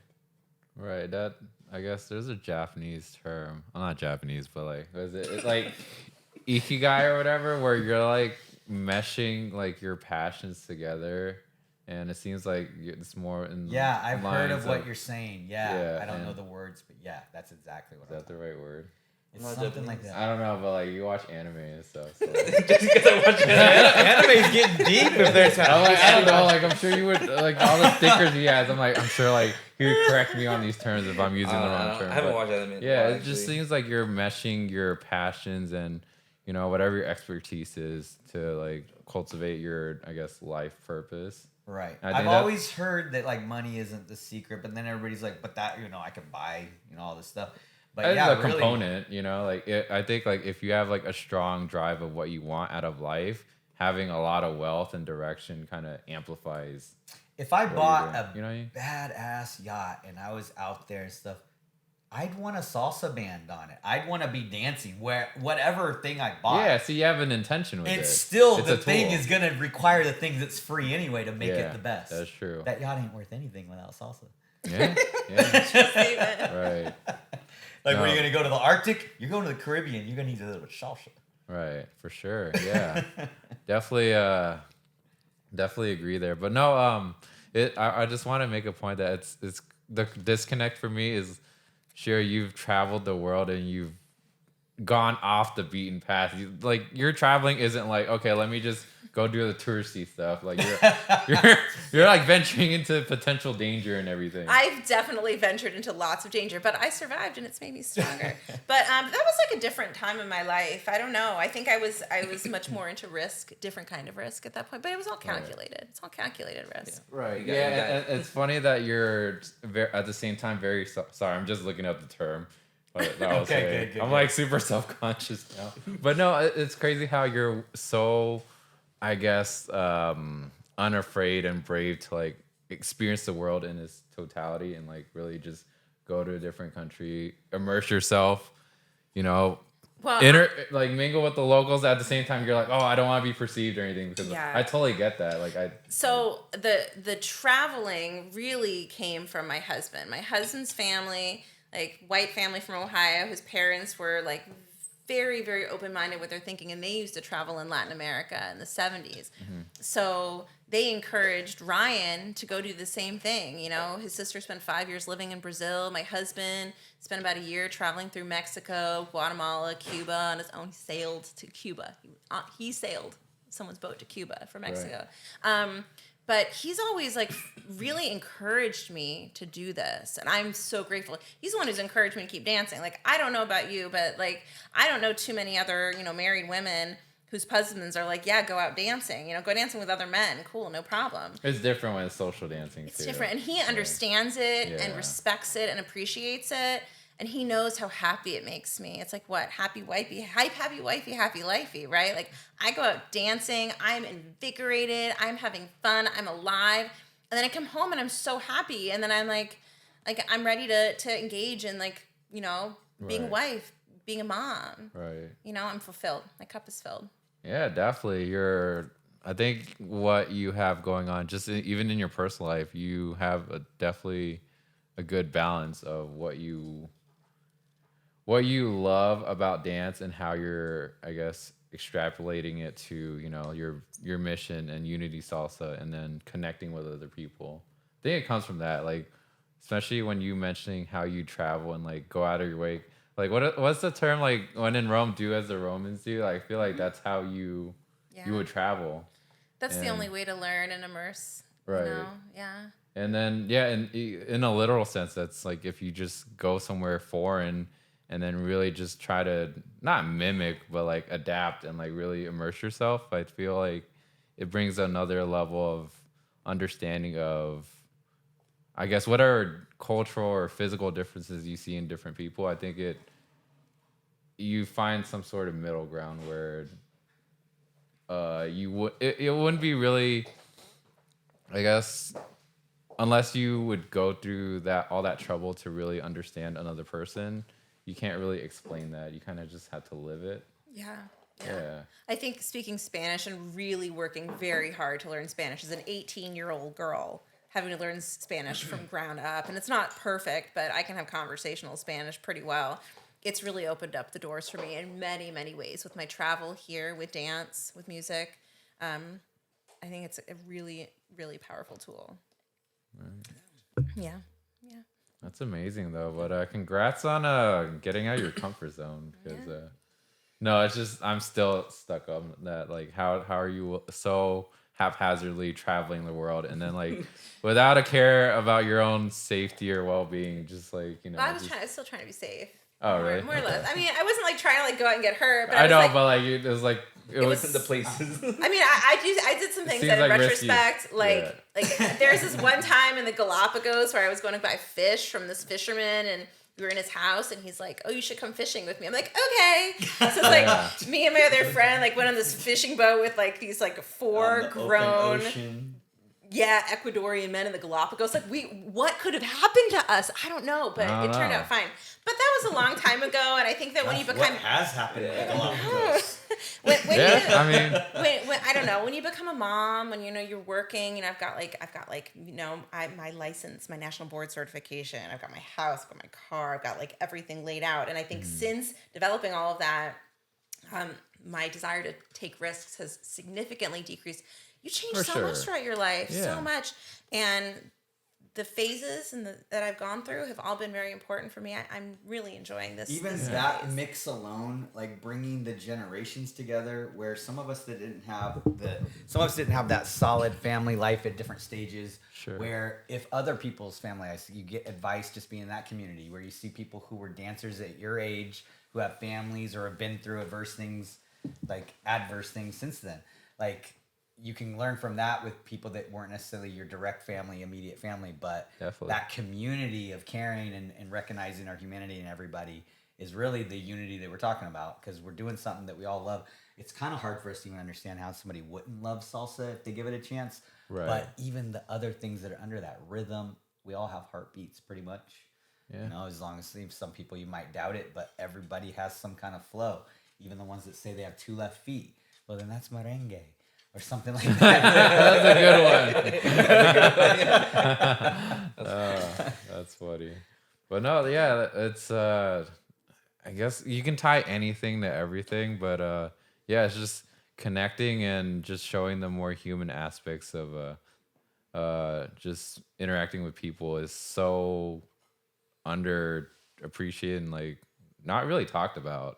You know, it's so easy to get caught up in life or work, or I think it's just like a mindset shift. Like, you know how you're talking about, I have responsibilities and like life and work and everything, but in a sense you can kind of change that mindset and say, I get to work, I get to help these kids, and then you get your income, and then whatever, you get to provide for your family, and then by extension you can use that time or resources to help other people. You can, I guess, like shift your mindset of where you're at in life and find a silver lining where if there's no positive things going, at least there's some sort of direction where you could possibly lead to wherever you're at. And just going back without the end goal. Yeah. If you just add a soundtrack of salsa or whatever it is that you're doing, a rhythm. It's the journey. It's the path, right? Sometimes you don't need to know where you're at in that moment, and life is a journey to be experienced. Talking about dark times or whatever. I'm sure we've all been through times where we might be confused or lost or unsure of what we're doing or where we should be going or where we're at, and that's part of the journey too. I think that's a very human experience that I think people should really, I guess, accept and like not be so ashamed of it, in terms of, especially now, with social media, we compare all the time to other people, maybe, whether it's monetarily or if they have a better family life or they just live like supposedly a better life. I think it removes, unless you really interact with that person, it's just what you see online is just an angle per se. It's just a snapshot, and it's just your perception. You don't really know that. Replace being in person with people. Yeah, you don't know what they're going through and everything. And I think that's one thing that social media lacks, and I think that's why we're doing what we're doing, to show. Let's say when we interview an artist, they seem way more human and way more approachable at the end of the conversation than if like Jose just booked a couple of the artists to come right from San Diego for us to interview, and she was the first. This is at VIG San Diego, the Congress, and she was the last class I took, but the first Congress I went to, and she did a bachata shine, and I think she's like so amazing. And the fact that like we have her on, because I've always been ranting and raving about her ever since, like, I guess that was my takeaway from my first Congress. The fact that like we're interviewing her and like eventually I'll have to interact with her, like that, even speaking about that gets me nervous. Like, holy shit, like what do I talk about? And it's just, that's great. That enjoyment, the nervousness, even though it feels like something you're instinctually maybe avoid, I love to avoid that one. Embrace it, because you're always gonna look back fondly on all of it. I'm also grateful, but it's just crazy how that would happen. And I think having this platform, having these conversations really brings we see each other in the social scene and everything, but how often do we intimately talk? And I think this is a good setting where how many layers have we not even touched on each other? And like there's so much, but breaking through a couple opens up that, oh wow, I can actually assume you have a lot of other layers that are great. It opens up the possibility to like more interactions, or definitely from this conversation there's so much more that I don't know about any of you, and that like I could be thinking about, and again, just it's never ending too. And I think that's what keeps me going, at least, just not just a student of dance, but just of life. It's just being present, and again, going back to like the mindset shift. It's so easy to before you started dancing, Antonio, you could just spend all summer being on your phone, just in bed, not doing anything, but because you pursued something, did you ever think this would be where you'd end up? And nope. It only took me a year of just taking an extracurricular activity where I just needed to leave the house, and here I am now. So awesome. Even in real time, this is like I can't make that mental connection of like, holy crap, we're recording, and why am I even doing this? But in the sense that like you're on the track. It's like I'm you're on the right track. Yeah, I'm on like a rocket ship, and I have no idea where I'm going. That's but awesome though. It's the journey. It's the journey. It's so cool. So I'm glad you guys shared it with us. It's actually been an honor, because we definitely want to do something like this. In the future we'll have more to report, because we're really exploring where we can really, what direction to launch, because there's so many things out there. We know there's a need for stuff. Sure. We know we want to. We know people want to be involved. We just like, you guys might help also, like as you want to push things for fundraisers or anything like that, or for charity events. We also are trying to support other people out there that are doing the work in the trenches. Right. So there's other organizations where simply like we help with the pet food stuff. Maybe it's like that time, let's help with the pet food. Whoever wants to. Right now, actually, honestly, for the next several months, cat food would be great. If anybody wants to donate it on Tuesdays, bring us some cat food. We have people that will use it. We dish it out in small amounts so they stay active. They're not just hoarding it or trying to trade it for things. It's enough to take care of their pet for a week at a time. Right. Yeah. So little strategies. It's intricate with all the details, but essentially we're present in a needy community, then we're there to help with whatever we can. Right. Yeah. And yeah. We should. I think it's time. Yeah, I think it's time. Yeah. We can go on forever. Yeah. Let's say tentatively in a year, For sure. maybe we'll interview you guys and see how each of our progress is doing. Yeah, that's fine. I mean, there's a lot. What's the date? 12/10. Yeah. Yeah, in a 2024. year's time. Yeah. End of 24. Let's report on will be the beginning of our wrap ups for the years. Cool. Yeah, that would be fun. Yeah, especially for me, I just think first and foremost documentation in terms of like recording or anything like that. Just we don't really have that, you know. All that we're trying ourselves to figure out. There's so many different aspects. We don't know which one is going to be like. We need to know exactly how that happened, like all the pathway of how we developed this. Right. You know? It doesn't. You know, I think it's so cool from a like historical perspective doing this. Yeah. Like there's nothing from the early 2000s really. Like he's got his booklet with zine with pictures for the events that month. There's nothing. There's nothing on the internet. There's a bunch of websites. Like all the websites were maybe shut down. Yeah, probably. You know, we didn't have social media. There were flyers, unless you kept flyers.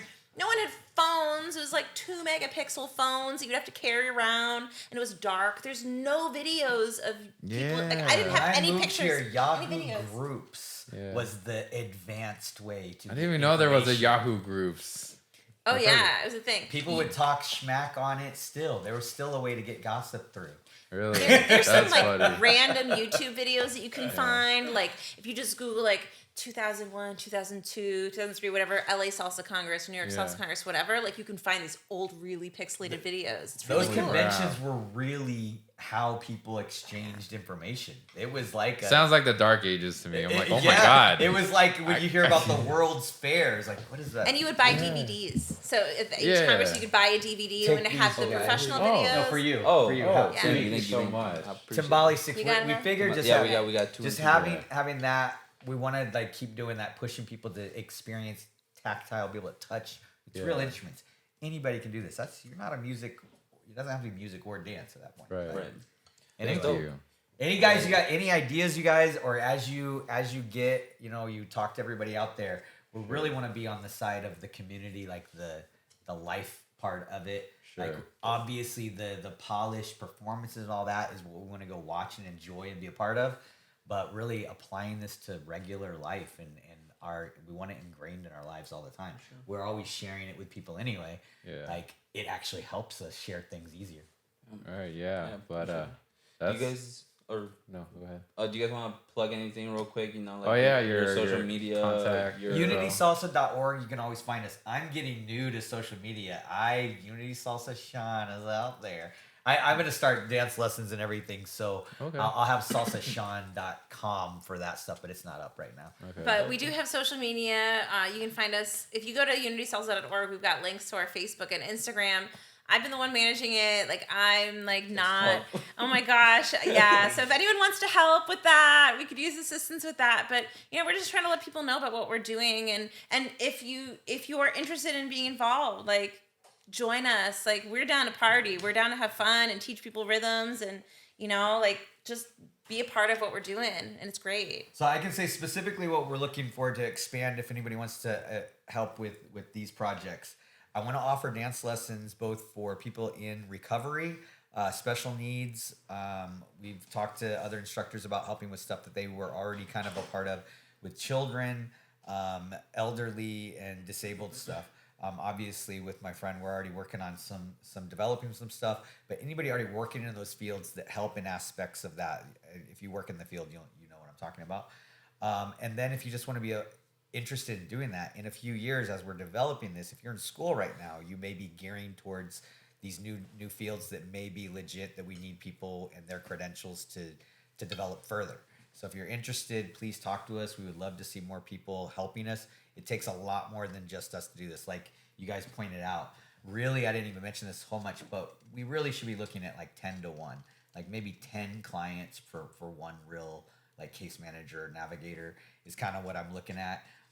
Really, I get concentrating one person at a time, one encounter, having real results is really, the long story of how you get this done the ongoing problem instead of what people get lost in the cracks. So with that said, I could go on and on about everything, but I digress. Yeah, there's always the next time, and hopefully you guys would like to be on a second time. We would love to. Well, let's say at least in a year. Sure. We will try to interview you, but maybe we'll do. We'll do that. Well, we're not starting a podcast. We've already opened up a lot. We've already opened up a lot of conversations. So you guys, anytime you want to talk, love to update. I mean, we could do it on like another episode. We'll keep that's like we can flip it around. We'll keep updating you. We'll see how it goes. Yeah, we're not gonna whole podcast, but we would like to archive like some information. And you guys would be like sources because you're out there and you're gonna be doing stuff. And we'd like to keep that available for everybody. And as I start teaching and stuff, I'll need resources to send people to, including what you guys, if you review classes, if you're on the street getting the word from people. Yeah. So that's kind of like the public opinion. You're able to let people. Yeah, for sure. We'll be the voice. And no, just stay tuned because whenever this gets released, but we have our newsletter out right now, and then we're also working on our own personal site, more of a hub of like a calendar, right? Where we have any events, It's hard to keep up with all, like, just, what you were saying, it's like, obviously, back in the day, it was harder to, like, know what's going on, but, like, now even just knowing what's happening in the month, like, it's just, there's so many people doing so many different things that it's like, where does this happen?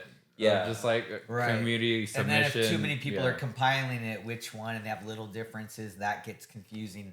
That fluctuates. There's a rhythm to that too. Yeah. I had phoenixsalsa.com for years. One page. Yeah. Kept it as simple and unbiased as I could, but even then, it's impossible. If you don't keep it up, then it looks like you're being biased. Yeah. And then that happens. You see stuff that's since pandemic. Like, did those people not make it through pandemic?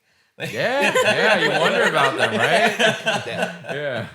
Oh God, are they still around? But no, I get it. So we're gonna cut it right here. Right? Awesome. Yeah, for sure. Cool. Thanks so much, guys. Thank you guys so much. See you guys.